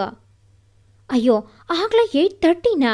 ಬೇಗ ಟಿಫಿನ್ ರೆಡಿ ಮಾಡು, 10 ನಿಮಿಷದಲ್ಲಿ ಬರ್ತೀನಿ ಅಂತ ಬಾತ್ರೂಮ್ಗೆ ಹೋಗ್ತಾಳೆ. ಸ್ನಾನ ಮುಗಿಸಿ ರೆಡ್ ಕಲರ್ ಸೀರೆಗೆ ಮ್ಯಾಚಿಂಗ್ ಬ್ಲೌಸ್ ಹಾಕ್ಕೊಂಡು ಅದಕ್ಕೆ ಒಪ್ಪುವಂತಹ ಬಳೆ, ಹಣೆಗೆ ಸ್ಟಿಕ್ಕರ್ ಹಾಕ್ಕೊಂಡು ಅಮ್ಮ ನಾನು ರೆಡಿ, ಟಿಫಿನ್ ಕೊಡು ಅಂತ ರೂಮಿಂದ ಕೆಳಗೆ ಬರ್ತಾಳೆ. ಏನು ಮಗಳೇ ಇವತ್ತು ಹೀಗೆ ರೆಡಿ ಆಗಿದೆಯಾ? ನೀನು ನೋಡಿದ ಹುಡುಗರು ಫ್ಲಾಟ್ ಆಗ್ತಾರೆ, ಹೋಗು. ಏನ್ರಿ ಹೇಳೋದು ನೀವು ಹೇಳೋದು ನೋಡಿದ್ರೆ ನಿಮ್ಮ ದೃಷ್ಟಿನೇ ತಾಗುತ್ತೆ ನನ್ನ ಮಗಳಿಗೆ ಅಂತ ಟಿಫಿನ್ ಅವರೇ ಕೈಗೆ ಕೊಟ್ಟು ನೆಟಿಗೆ ತೆಗಿತಾರೆ ಪಲ್ಲವಿಯವರು. ತಿಂಡಿ ತಿಂದು ಬಾಯಪ್ಪ ಬಾಯಮ್ಮ ಅಂತ ಮನೆಯಿಂದ ಹೊರಬರ್ತಾಳೆ. ತನ್ನ ಸ್ಕೂಟಿ ಏರಿ ಕಾಲೇಜ್ ಕಡೆ ಹೊರಡುತ್ತಾಳೆ. ಹೋಗೋವಾಗ ರೋಡ್ನಲ್ಲಿ ಸಂಜಯ್ ತನ್ನ ಡ್ಯೂಕ್ ಬೈಕ್ನಲ್ಲಿ ಬರ್ತಾನೆ. ಹಾಯ್ ಸೌಜನ್ಯ, ಹೇಗಿದೆಯಾ? ಹೇ ಸಂಜು, ನೀನೇನು ಇಲ್ಲಿ? ನಾನು ಚೆನ್ನಾಗಿದ್ದೀನಿ, ನೀನು? ಹಾಂ ನಾನು ಚೆನ್ನಾಗಿದ್ದೀನಿ, ಇಲ್ಲೇ ಫ್ರೆಂಡ್ ಮನೆಗೆ ಹೋಗಿದ್ದೆ. ವಾವ್ ಸೌಜನ್ಯ, ಸೂಪರಾಗಿ ಕಾಣಿಸ್ತಿದೆಯಾ. ಏನು ಸಮಾಚಾರ? ಥ್ಯಾಂಕ್ಸ್ ಸಂಜು, ಇವತ್ತು ಕಾಲೇಜ್ನಲ್ಲಿ ಫಂಕ್ಷನ್. ಎಲ್ಲಿ ನಿಮ್ಮ ಕಾಲೇಜ್ ಇರೋದು? ಇದೇ ರೋಡಲ್ಲಿ ಮುಂದೆ ಇದೆ. ಹೀಗೆ ಮಾತಾಡ್ತಾ ಸೌಜನ್ಯಳ ಕಾಲೇಜ್ ಗೇಟ್ ಹತ್ರ ಬಂದು ಇಬ್ಬರು ಗಾಡಿ ನಿಲ್ಲಿಸ್ತಾರೆ. ಅಲ್ಲಿಗೆ ಬಂದ ಮೌನಿಕಾ, ಯಾರ ಇದು ಹ್ಯಾಂಡ್ಸಮ್ ಅಂತಾಳೆ. ಸೌಜನ್ಯ ಸಂಜಯ್ನ ಮಾವನ ಮಗ ಅಂತ ಪರಿಚಯ ಮಾಡಿಸುತ್ತಾಳೆ. ಮತ್ತೆ ಸಂಜಯ್ ಅಲ್ಲಿಂದ ಹೊರಟು ಬಿಡುತ್ತಾನೆ. ಈ ಸೌಜನ್ಯ, ಕಬಡ್ಡಿ ಫೈನಲ್ಸ್ಗೆ SIT ಕಾಲೇಜ್ ಹುಡುಗರು ಬಂದಿದ್ದಾರೆ, ಅದರಲ್ಲಿ ಒಬ್ಬ ಸೂಪರ್ ಆಗಿದ್ದಾನೆ, ಬಾ ಅಲ್ಲಿಗೆ ಹೋಗೋಣ ಅಂತ ಕರೆದೊಯ್ದಳು. ಹೋಗುವ ದಾರಿಯಲ್ಲಿ, ಏನು ಸೌಜನ್ಯ, ನಿಮ್ಮ ಮಾವನ ಮಗ ತುಂಬ ಸುಂದರವಾಗಿದ್ದಾನೆ, ನೋಡು ಕಾಳಾಕು ಅಂತಾಳೆ. ಲೇ ಗೂಬೆ, ಅವನ್ನ ನೋಡಿ ಹೀಗಂತೀಯ, ನಮ್ಮ ದೊಡ್ಡ ಮಾವನ ಮಗನ ನೋಡಿದ್ರೆ ಕಳ್ದೆ ಹೋಗ್ತೀಯಾ. ಸರಿ ಸೌಜನ್ಯ, ನಿನ್ನೆಯಿಂದ ನಿನ್ನ ಮೊಬೈಲ್ ಯಾಕೆ ಸ್ವಿಚ್ ಆಫ್ ಬರ್ತಿದೆ ಅಂತ ಕೇಳ್ತಾಳೆ. ಆಗ ಸೌಜನ್ಯ ನಿನ್ನೆ ನಡೆದ ಎಲ್ಲ ವಿಚಾರ ಹೇಳ್ತಾಳೆ. ಯಾರೇ ಅವನು ರಿಷಿಕ್ ಅಂತ ಮೌನಿಕಾ ಕೇಳ್ತಾಳೆ. ಅದೇ ಕಣೆ, ನಾನು ಹೇಳದ್ನಲ್ಲ, ನನ್ನ ದುಶ್ಮನ್, ಅವನೇ ಕಾಪಾಡಿದ್ದು. ಅವನಿಗೂ ನಿಂಗೂ ಯಾಕೆ ಆಗಲ್ಲ? ಅದಾ, ನಾವು ಚಿಕ್ಕೋರಿದ್ದಾಗ ಅವನ ಫ್ರೆಂಡ್ ಒಂದು ಗಿಫ್ಟ್ ಕೊಟ್ಟಿದ್ದ, ಅದನ್ನು ಮಿಸ್ ಆಗಿ ಹೊಡೆದಿದ್ದಕ್ಕೆ ಆಗ್ಲಿಂದ ನನ್ನ ಮೇಲೆ ಸಿಟ್ಟು. ಅದನ್ನು ನಿನ್ನೆ ಪ್ಯಾಚಪ್ ಮಾಡಿಕೊಂಡು ಹೀಗೆ ಮಾತಾಡ್ತೀವಿ. ಸರಿ ನಡಿ, ಕಬಡ್ಡಿ ನೋಡೋಣ. ಇಬ್ಬರು ಕಬಡ್ಡಿ ನೋಡಲು ಬರುತ್ತಾರೆ. ಅವರು ಬಂದಾಗ ಒಬ್ಬ ರೈಡರ್ ಇಬ್ಬರನ್ನ ತನ್ನ ಆಜಾನುಬಾಹು ಭುಜದ ಮೇಲೆ ಹಾಕಿಕೊಂಡು ಮಧ್ಯಗೆರೆಗೆ ಬರ್ತಾನೆ. ನೋಡಿ, ನಾನು ಹೇಳಿದ್ದು ಅವನೇ ಅಂತ ಕೈ ತೋರಿಸ್ತಾಳೆ. ಸೌಜನ್ಯ ಕೂಡ ನೋಡ್ತಾಳೆ. ಎಲ್ಲಿ ಮುಖಾನೇ ಕಾಣ್ತಿಲ್ಲ ಅಂತಾಳೆ. ಸರಿಯಾಗಿ ನೋಡೆ ಅಂತ ಮೌನಿಕಾ ಹೇಳ್ತಾಳೆ. ಆ ವ್ಯಕ್ತಿಯನ್ನು ನೋಡಿ ಒಮ್ಮೆ ಆಶ್ಚರ್ಯದಿಂದ ಸಣ್ಣನಾಗಿ ಹೊರ ಹಾಕ್ತಾಳೆ. ಏನೇ ಆಯಿತು ನಿಂಗೆ, ಮಾತಾಡೆ ಅಂತ ಕೇಳ್ತಾಳೆ. ಕಬಡ್ಡಿ ಮ್ಯಾಚ್ ಮುಗಿಯುತ್ತೆ. ಇವಳನ್ನು ನೋಡಿದ ಆ ಹುಡುಗ ಹಾಯ್ ಸೌಜನ್ಯ ಅಂತ ಮಾತಾಡ್ತಾನೆ. ಹಾಯ್ ರಿಷಿಕ್, ತುಂಬ ಚೆನ್ನಾಗಿ ಕಾಣುತ್ತಿದ್ದೀಯಾ ಎಂದ ರಿಷಿ. ಥ್ಯಾಂಕ್ಸ್. ಇವಳು ನನ್ನ ಫ್ರೆಂಡ್ ಮೌನಿಕಾ ಅಂತ ಮೀಟ್ ಮಾಡಿಸ್ತಾಳೆ. ಹಾಯ್, ನಾನು ರಿಷಿಕ್ ಅಂತ ಕೈ ಮುಂದೆ ಚಾಚಿದ. ನಾನು ಮೌನಿಕಾ ಅಂತ ಶೇಕ್ ಹ್ಯಾಂಡ್ ಮಾಡ್ತಾಳೆ. ನಿಮ್ಮ ಬಗ್ಗೆನೇ ಹೇಳ್ತಿದ್ಲು, ನಿನ್ನೆ ಕಾಪಾಡಿದ್ದಕ್ಕೆ ಥ್ಯಾಂಕ್ಸ್ ಅಂತಾಳೆ. ಅದು ನನ್ನ ಕರ್ತವ್ಯ ಅಂತ ಹೇಳಿ ಇಬ್ಬರಿಗೂ ಬಾಯ್ ಅಂದು ಅಲ್ಲಿಂದ ಗೆದ್ದ ಕಪ್ ತಗೊಳ್ಳೋಕ್ಕೆ ಹೋಗ್ತಾನೆ. ಏನೇ ಇವನು ಇಷ್ಟು ಸಖತ್ತಾಗಿದ್ದಾನೆ, ಒಳ್ಳೆ ಜೋಡಿ. ಕೋತಿ, ನಾನು ಅನಿಕೇತ್ನ ಇಷ್ಟಪಡ್ತೀನಿ ಅನ್ನೋದು ಗೊತ್ತಿದ್ದು ಮಾತಾಡ್ತೀಯಾ ಅಂತ ಹೊಡೆಯೋದಿಕ್ಕೆ ಹೋಗ್ತಾಳೆ. ಅಪ್ಪ, ಇವತ್ತು ಅವಳು ಸಿಕ್ಕಿದ್ಲು, ಮಾತಾಡ್ದೆ. ಇನ್ನೂ ಅವಳನ್ನು ಇಂಪ್ರೆಸ್ ಮಾಡಿ ನನ್ನ ಬುಟ್ಟಿಗೆ ಹಾಕಿಕೊಳ್ಳಲು ತುಂಬ ಸಮಯ ಬೇಕು ಅನಿಸುತ್ತೆ. ಇನ್ನೂ 2 ವರ್ಷ ಇದೆ, ನಿಧಾನಕ್ಕೆ ಆಗಲಿ. ಆದರೆ ಎಲ್ಲೂ ತಪ್ಪೋಗ್ಬಾರ್ದು, ಸರಿನಾ? ಸರಿಯಪ್ಪ ಅಂತ ಫೋನ್ ಕಟ್ ಮಾಡಿ ಕ್ಲಾಸ್ಗೆ ಹೋಗ್ತಾನೆ. ರಾಮೇಗೌಡ ಅವರು ಒಬ್ಬ ಸ್ಮಗ್ಲರ್. ತನ್ನ ದುಷ್ಟತನ ಯಾರಿಗೂ ಗೊತ್ತಾಗದಂತೆ ನೋಡಿಕೊಂಡಿದ್ದಾರೆ. ಇವನು ಆಸ್ತಿಗಾಗಿ ಏನನ್ನಾದರೂ ಮಾಡಬೇಕೆನ್ನುವ ಪಾಪಿ. ತನ್ನ ಅಕ್ರಮ ಆಸ್ತಿ ಬಗ್ಗೆ ಗೊತ್ತಾಗಬಾರದೆಂದು ಇವನೇ ಒಂದು ವೃದ್ಧಾಶ್ರಮ, ಅನಾಥಾಶ್ರಮ ತೆರೆದು ಅದಕ್ಕೆ ಬರುವ ದಾನದಂತೆ ಆಸ್ತಿಯನ್ನು ಪಡೆದುಕೊಂಡಿದ್ದಾರೆ. ತನ್ನ ಹೆಸರಿಗೆ ರಿಜಿಸ್ಟರ್ ಮಾಡಿಕೊಳ್ಳದೆ ಅನಾಥಾಶ್ರಮದ ಹೆಸರಿಗೆ ರಿಜಿಸ್ಟರ್ ಮಾಡಿಸಿಕೊಂಡು ಅನುಮಾನ ಬರದಂತೆ ಇದ್ದಾನೆ. ಇವನು ಮಾಡಿರುವ ಒಳ್ಳೆಯ ಕೆಲಸ ಅಂದರೆ ಅದು ಅನಾಥಾಶ್ರಮ, ವೃದ್ಧಾಶ್ರಮ ತೆರೆದಿರುವುದು. ಅದರಿಂದ ಅನಾಥ ಮಕ್ಕಳಿಗೆ ತಂದೆ ತಾಯಿ ಪ್ರೀತಿ, ವೃದ್ಧರಿಗೆ ಮಕ್ಕಳ ಪ್ರೀತಿ ಸಿಗುತ್ತಿದೆ. ಸೌಜನ್ಯ ತನ್ನನ್ನು ಪ್ರೀತಿಸುತ್ತಿದ್ದಾಳೆ ಎಂದು ಅನಿಕೇತಿಗೆ ಗೊತ್ತಿರುವುದಿಲ್ಲ. ಸೌಜನ್ಯ ಅವನಿಗೆ ಹೇಳದೆ ತನ್ನಲ್ಲೇ ತನ್ನ ಪ್ರೀತಿಯನ್ನು ಮುಚ್ಚಿಟ್ಟುಕೊಂಡಿರುತ್ತಾಳೆ. ಅವನಿಗೆ ವಿಷಯ ಗೊತ್ತಿದ್ದರೆ ಇಷ್ಟರೊಳಗೆ ಸೌಜನ್ಯಳನ್ನು ಹಾಳು ಮಾಡಿಬಿಡುತ್ತಿದ್ದ. ಅನಿಕೇತ್ 4 ಜನ ಹುಡುಗಿಯರನ್ನು ಮದುವೆಯಾಗುತ್ತೇನೆಂದು ನಂಬಿಸಿ ಮೋಸ ಮಾಡಿರುತ್ತಾನೆ ಮತ್ತು ಇನ್ನೊಂದು ಹುಡುಗಿಯನ್ನು ಪ್ರೀತಿಸುತ್ತಿರುತ್ತಾನೆ. ಅದು ಟೈಮ್ ಪಾಸ್ಗೆ. ಗೆದ್ದ ಕಪ್ ತೆಗೆದುಕೊಂಡು ಸೌಜನ್ಯಳ ಕಾಲೇಜಿಂದ ಹೊರಬರ್ತಾರೆ ರಿಷಿಕ್ ಮತ್ತು ರಿಷಿಕ್ ಫ್ರೆಂಡ್ಸ್. ಗಗನ್ಗೆ ಒಂದು ಫೋನ್ ಬರುತ್ತೆ. ಯಾರು ಅಂತ ನೋಡ್ತಾನೆ. ತನ್ನ ಊರಿನ ಫ್ರೆಂಡ್ಸ್ ಫೋನ್ ಮಾಡಿದ್ದಾರೆ ಅಂತ ರಿಸೀವ್ ಮಾಡ್ತಾನೆ. ಆಗ ಅವನ ಫ್ರೆಂಡ್ ಒಂದು ವಿಷಯ ಹೇಳುತ್ತಿದ್ದಂತೆ ಗಗನ್ ಕುಸಿದು ಬೀಳ್ತಾನೆ. ಅದನ್ನು ಗಮನಿಸಿದ ರಿಷಿಕ್ ಗಗನ್ನ ಮೊಬೈಲ್ ತಗೊಂಡು ಹಲೋ ಅಂದಾಗ ಆ ಕಡೆಯಿಂದ ಮತ್ತೆ ವಿಷಯ ಹೇಳ್ತಾರೆ. ತಕ್ಷಣ ರಿಷಿಕ್ಗೆ ಗಾಬರಿಯಾಗುತ್ತೆ. ಗಗನ್ನ ತಂದೆ ತಾಯಿ ಆಕ್ಸಿಡೆಂಟ್ನಲ್ಲಿ ಹೋಗ್ಬಿಟ್ರು ಅಂತ ವಿಷಯ ಕೊಟ್ಟಿದ್ದಾರೆ. ರಿಷಿಕ್ ಅವನನ್ನು ಸಮಾಧಾನ ಪಡಿಸಲು ಒದ್ದಾಡುತ್ತಾನೆ. ನಂತರ ತನ್ನ ಬೈಕ್ನಲ್ಲಿ ಕೂರಿಸಿಕೊಂಡು ಗಗನ್ನ ಊರಿಗೆ ಬರ್ತಾರೆ. ಗಗನ್ ಬರುತ್ತಿದ್ದಂತೆ ಅಣ್ಣ ಅಂತ ಅವನ ತಂಗಿ ಸಿಂಚನ ಅವನನ್ನು ತಬ್ಬಿ ಅಳುತ್ತಾಳೆ. ಸಮಾಧಾನ ಮಾಡ್ಕೊ ಮಗ, ಹಾಗೆ ನಿನ್ನ ತಂಗಿನ ಸಮಾಧಾನ ಮಾಡು ಅಂತ ಹೇಳಿ ಅವನ ತಂದೆ ತಾಯಿ ಮೃತ ಶರೀರಗಳ ಬಳಿ ಕರೆದುಕೊಂಡು ಹೋಗುತ್ತಾನೆ. ಅಲ್ಲಿಗೆ ಹೋಗಿ ತನ್ನ ತಂದೆ ತಾಯಿ ಇಬ್ಬರನ್ನು ತಬ್ಬಿ ಅಳುತ್ತಾರೆ ಗಗನ್ ಮತ್ತೆ ಸಿಂಚನ. ರಿಷಿಕ್ ಅವರ ಕಾಲಿನ ಬಳಿ ಕೂತು ಅಳುತ್ತಾನೆ. ನಂತರ ರಿಷಿಕ್ ಗಗನ್ನ ಸ್ವಲ್ಪ ಸಮಾಧಾನ ಮಾಡಿ ಮುಂದಿನ ಎಲ್ಲ ಕಾರ್ಯಗಳನ್ನು ಮಾಡಿಸುತ್ತಾನೆ. ಎಲ್ಲ ಕಾರ್ಯ ಮುಗಿದ ಮೇಲೆ ಅವರನ್ನು ತನ್ನೂರಿಗೆ ಕರೆದುಕೊಂಡು ಬರುತ್ತಾನೆ ರಿಷಿಕ್. ಅವರ ಮನೆಗೆ ಬಂದ ಮೂವರನ್ನು ನೋಡಿದ ಶಾಂತಾದೇವಿಯವರು ಏನಾಯ್ತೋ, ಯಾಕೆ ಕಳ್ತಿದ್ದೀರಾ ಅಂತ ಕೇಳ್ತಾರೆ. ಎಲ್ಲ ವಿಚಾರ ರಿಷಿಕ್ ಹೇಳುತ್ತಾನೆ. ಅಷ್ಟರಲ್ಲಿ ಅಲ್ಲಿಗೆ ಬಂದ ಬೈರೇಗೌಡ ಅವರು ಕೂಡ ಶಾಂತಾದೇವಿಯವರ ಒಟ್ಟಿಗೆ ಅವರನ್ನು ಸಮಾಧಾನ ಪಡಿಸಲು ಪ್ರಯತ್ನಿಸುತ್ತಾರೆ. ಆಗ ರಿಷಿಕ್, ಮಗ ಬಿಡು ಸಾಕು, ನಿನ್ನ ತಂಗಿ ಸಿಂಚನ ಹೆದರಿದ್ದಾಳೆ. ನೀನಿಗೆ ಹತ್ತರೆ ಅವಳು ಇನ್ನೂ ಹೆದರುತ್ತಾಳೆ. ಸಮಾಧಾನ ಮಾಡು ಅವಳನ್ನ ಅಂತ ಅವನ್ನ ಸ್ವಲ್ಪ ಸಮಾಧಾನ ಮಾಡ್ತಾರೆ. ಶಾಂತಾದೇವಿಯವರು ಅವರಿಗೆ ಬಲವಂತ ಮಾಡಿ ಊಟ ಮಾಡಿಸುತ್ತಾರೆ. ಬೈರೇಗೌಡ ಅವರು ರಿಷಿಕ್ ಮತ್ತು ಗಗನ್ ಜೊತೆ ಒಂದು ರೂಮ್ನಲ್ಲಿ ಮಲಗುತ್ತಾರೆ. ಶಾಂತಾದೇವಿಯವರು ಸಿಂಚನಾಳನ್ನು ತನ್ನ ರೂಮಿನಲ್ಲಿ ಮಲಗಿಸಿ ಎಚ್ಚರವಾಗಿ ಅವಳ ಪಕ್ಕ ಕುಳಿತುಕೊಳ್ಳುತ್ತಾರೆ. ಗಗನ್ ನಿದ್ದೆ ಬಾರದೆ ತನ್ನ ತಂದೆ ತಾಯಿ ಇಬ್ಬರನ್ನು ನೆನಪಿಸಿಕೊಂಡು ಅಳುತ್ತಾನೆ. ಸಿಂಚನಾ ಕೂಡ ಕೆಟ್ಟ ಕನಸು ಕಂಡು ಚೀರುತ್ತಾ ಹೇಳುತ್ತಾಳೆ. ಅವಳು ಚೀರಿದ್ದನ್ನು ಕೇಳಿ ರಿಷಿಕ್, ಗಗನ್, ಬೈರೇಗೌಡ ಅವರು ಮೂವರು ಬರ್ತಾರೆ. ಸಿಂಚನ ಹೆದರಿ ಶಾಂತಾದೇವಿಯವರನ್ನು ತಬ್ಬಿ ಅಳುತ್ತಿರುತ್ತಾಳೆ. ಸಿಂಚನ ಅಳುತ್ತಾ ಅವರ ಮಡಿಲಿನಲ್ಲಿ ನಿದ್ದೆ ಹೋಗುತ್ತಾಳೆ. ಎಂಥ ದುಃಖ ಇರಲಿ, ತಾಯಿ ಮಡಿಲಿನಲ್ಲಿ ಮಲಗಿದರೆ ಅದನ್ನೆಲ್ಲ ಮರೆತು ಬಿಡುತ್ತೇವೆ. ಅದು ತಾಯಿ ಮತ್ತು ತಾಯಿ ಮಡಲಿಗೆ, ತಾಯಿ ಪ್ರೀತಿಗೆ ಇರೋ ಶಕ್ತಿಯೇ. ಮೂವರು ಶಾಂತಾರವರ ಮಡಿಲಿನಲ್ಲಿ ಮಲಗುತ್ತಾರೆ. ಅವರನ್ನು ಮಲಗಿಸಿ ತಾನು ಅಲ್ಲಿ ಇದ್ದ ಸೋಫಾಗೆ ಹೊರಗೆ ಮಲಗುತ್ತಾರೆ. ಇದಾದ 11 ದಿನಕ್ಕೆ ತನ್ನ ತಂದೆ ತಾಯಿ ಕಾರ್ಯ ಮುಗಿಸಿ ಬರುತ್ತಾರೆ. ಅಲ್ಲಿಂದ ಗಗನ್ ಮತ್ತು ಸಿಂಚನ ತುಮಕೂರಿನ ತಮ್ಮ ಮನೆಗೆ ಬರುತ್ತಾರೆ. ದಿನ ರಿಷಿಕ್ ಅವರಿಗೆ ಊಟ ಮಾಡಿಸಿ ಬರುತ್ತಾನೆ. ಅಂದಿನಿಂದ ಅವರನ್ನು ತಮ್ಮ ಮಕ್ಕಳಾಗಿಯೇ ನೋಡಿಕೊಳ್ಳುತ್ತಾರೆ ಶಾಂತಾದೇವಿ ಬೈರೇಗೌಡ ಅವರು. ನಿನ್ನ ತಂದೆ ತಾಯಿ ಆಸೆ ಈಡೇರಿಸಲು ನೀನು ಓದಲೇಬೇಕು. ಇನ್ನೇನು ಎಕ್ಸಾಮ್ ಬಂತು, ನೀನು ಓದಲೇಬೇಕು ಅಂತ ಅವನಿಗೆ ಹೇಳುತ್ತಾನೆ ರಿಷಿಕ್. ತನ್ನ ತಂದೆ ತಾಯಿ ಆಸೆ ಈಡೇರಿಸಲು ಚೆನ್ನಾಗೇ ಓದುತ್ತಾನೆ. ಸಿಂಚನಾಳನ್ನ ಅಲ್ಲೇ ಒಂದು ಕಾಲೇಜಿಗೆ ಸೇರಿಸುತ್ತಾರೆ. ಅವಳು 2nd PU ಓದುತ್ತಾ ಇರುತ್ತಾಳೆ. ಇತ್ತ ರೌಡಿಗಳು ಅವರನ್ನು ಹುಡುಕುತ್ತಾ ಸೌಜನ್ಯಾಳ ಕಾಲೇಜ್ ಹತ್ರ ಬರುತ್ತಾರೆ. ಅಲ್ಲಿ ಅವಳು ಸಂಜಯ್ ಜೊತೆ ಮಾತಾಡುತ್ತಿರುವುದನ್ನು ನೋಡಿ ಅಲ್ಲೇ ನಿಲ್ಲುತ್ತಾರೆ. ಅವನು ಇವರನ್ನು ನೋಡಿ ಅಲ್ಲಿಂದ ಹೊರಟು ಮುಂದೆ ಹೋಗುತ್ತಾನೆ. ಅವನಲ್ಲಿಗೆ ಬಂದ ರೌಡಿಗಳು ಅವಳ ಬಗ್ಗೆ ಕೇಳುತ್ತಾರೆ. ಅವಳ ಬಗ್ಗೆ ಇರ್ಲಿ, ನಿನಗೆ ಯಾವುದೋ ಹುಡುಗಿ ಹೊಡೆದ್ಲಂತೆ, ಅವಳ ಕೈ ಮುರಿಯೋದಲ್ವಾ ಅಂತಾನೆ. ನನಗೆ ಹೊಡೆದಿದ್ದು ಆ ಹುಡುಗಿನೇ ಅಂತ ಹೇಳುತ್ತಾನೆ. ಅವಳ ತಂಟೆಗೆ ಹೋಗಬೇಡಿ, ಅವಳು ನನ್ನ ಹೆಂಡತಿ ಆಗೋಳು. ಅವಳ ತಂಟೆಗೆ ಹೋದರೆ ನಿಮ್ಮನ್ನ ಸಿಗ್ದಾಕ್ತೀನಿ ಅಂತ ವಾರ್ನ್ ಮಾಡ್ತಾನೆ. ನಂತರ ಎಲ್ಲ ಅಲ್ಲಿಂದ ಹೋಗ್ತಾರೆ. ಏನು 1 ತಿಂಗಳಿಂದ ರಿಷಿಕ್ ಫೋನ್ ಮಾಡಿಲ್ಲ ಅಂತ ರಿಷಿಕ್ಗೆ ಫೋನ್ ಮಾಡ್ತಾಳೆ. ರಿಷಿಕ್ಗೆ ಎಕ್ಸಾಮ್ ಸ್ಟಾರ್ಟ್ ಆಗಿರುತ್ತೆ. ಅವನು ಗಗನ್ನ ಸಮಾಧಾನ ಮಾಡ್ತಾ ತಾನು ಓದುತ್ತಿರುತ್ತಾನೆ. ಸೌಜನ್ಯಾಳ ಫೋನ್ ಬರುವುದನ್ನು ನೋಡಿ ಫೋನ್ ರಿಸೀವ್ ಮಾಡ್ತಾನೆ. ಹಲೋ ಸೌಜನ್ಯಾ. ಹಾಯ್ ರಿಷಿಕ್, ಏನೋ ಒಂದು ಫೋನ್ ಮಾಡೋದು ಬೇಡವಾ? ಇಲ್ಲೊಬ್ಳು ಫ್ರೆಂಡ್ ಇರೋದು ಮರ್ತು ಹೋಗಿದ್ದ, ಏನು ಕತೆ ಅಂತಾಳೆ. ಏನಿಲ್ಲ ಸೌಜನ್ಯ, ಎಕ್ಸಾಮ್ಸ್ ಇತ್ತಲ್ವಾ ಅದಕ್ಕೆ ಓದುತ್ತಿದ್ದೀನಿ.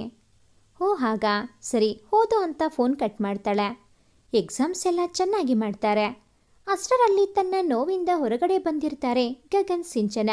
ಆದರೆ ಮುಖದಲ್ಲಿ ಸ್ಮೈಲ್ ಇರಲ್ಲ.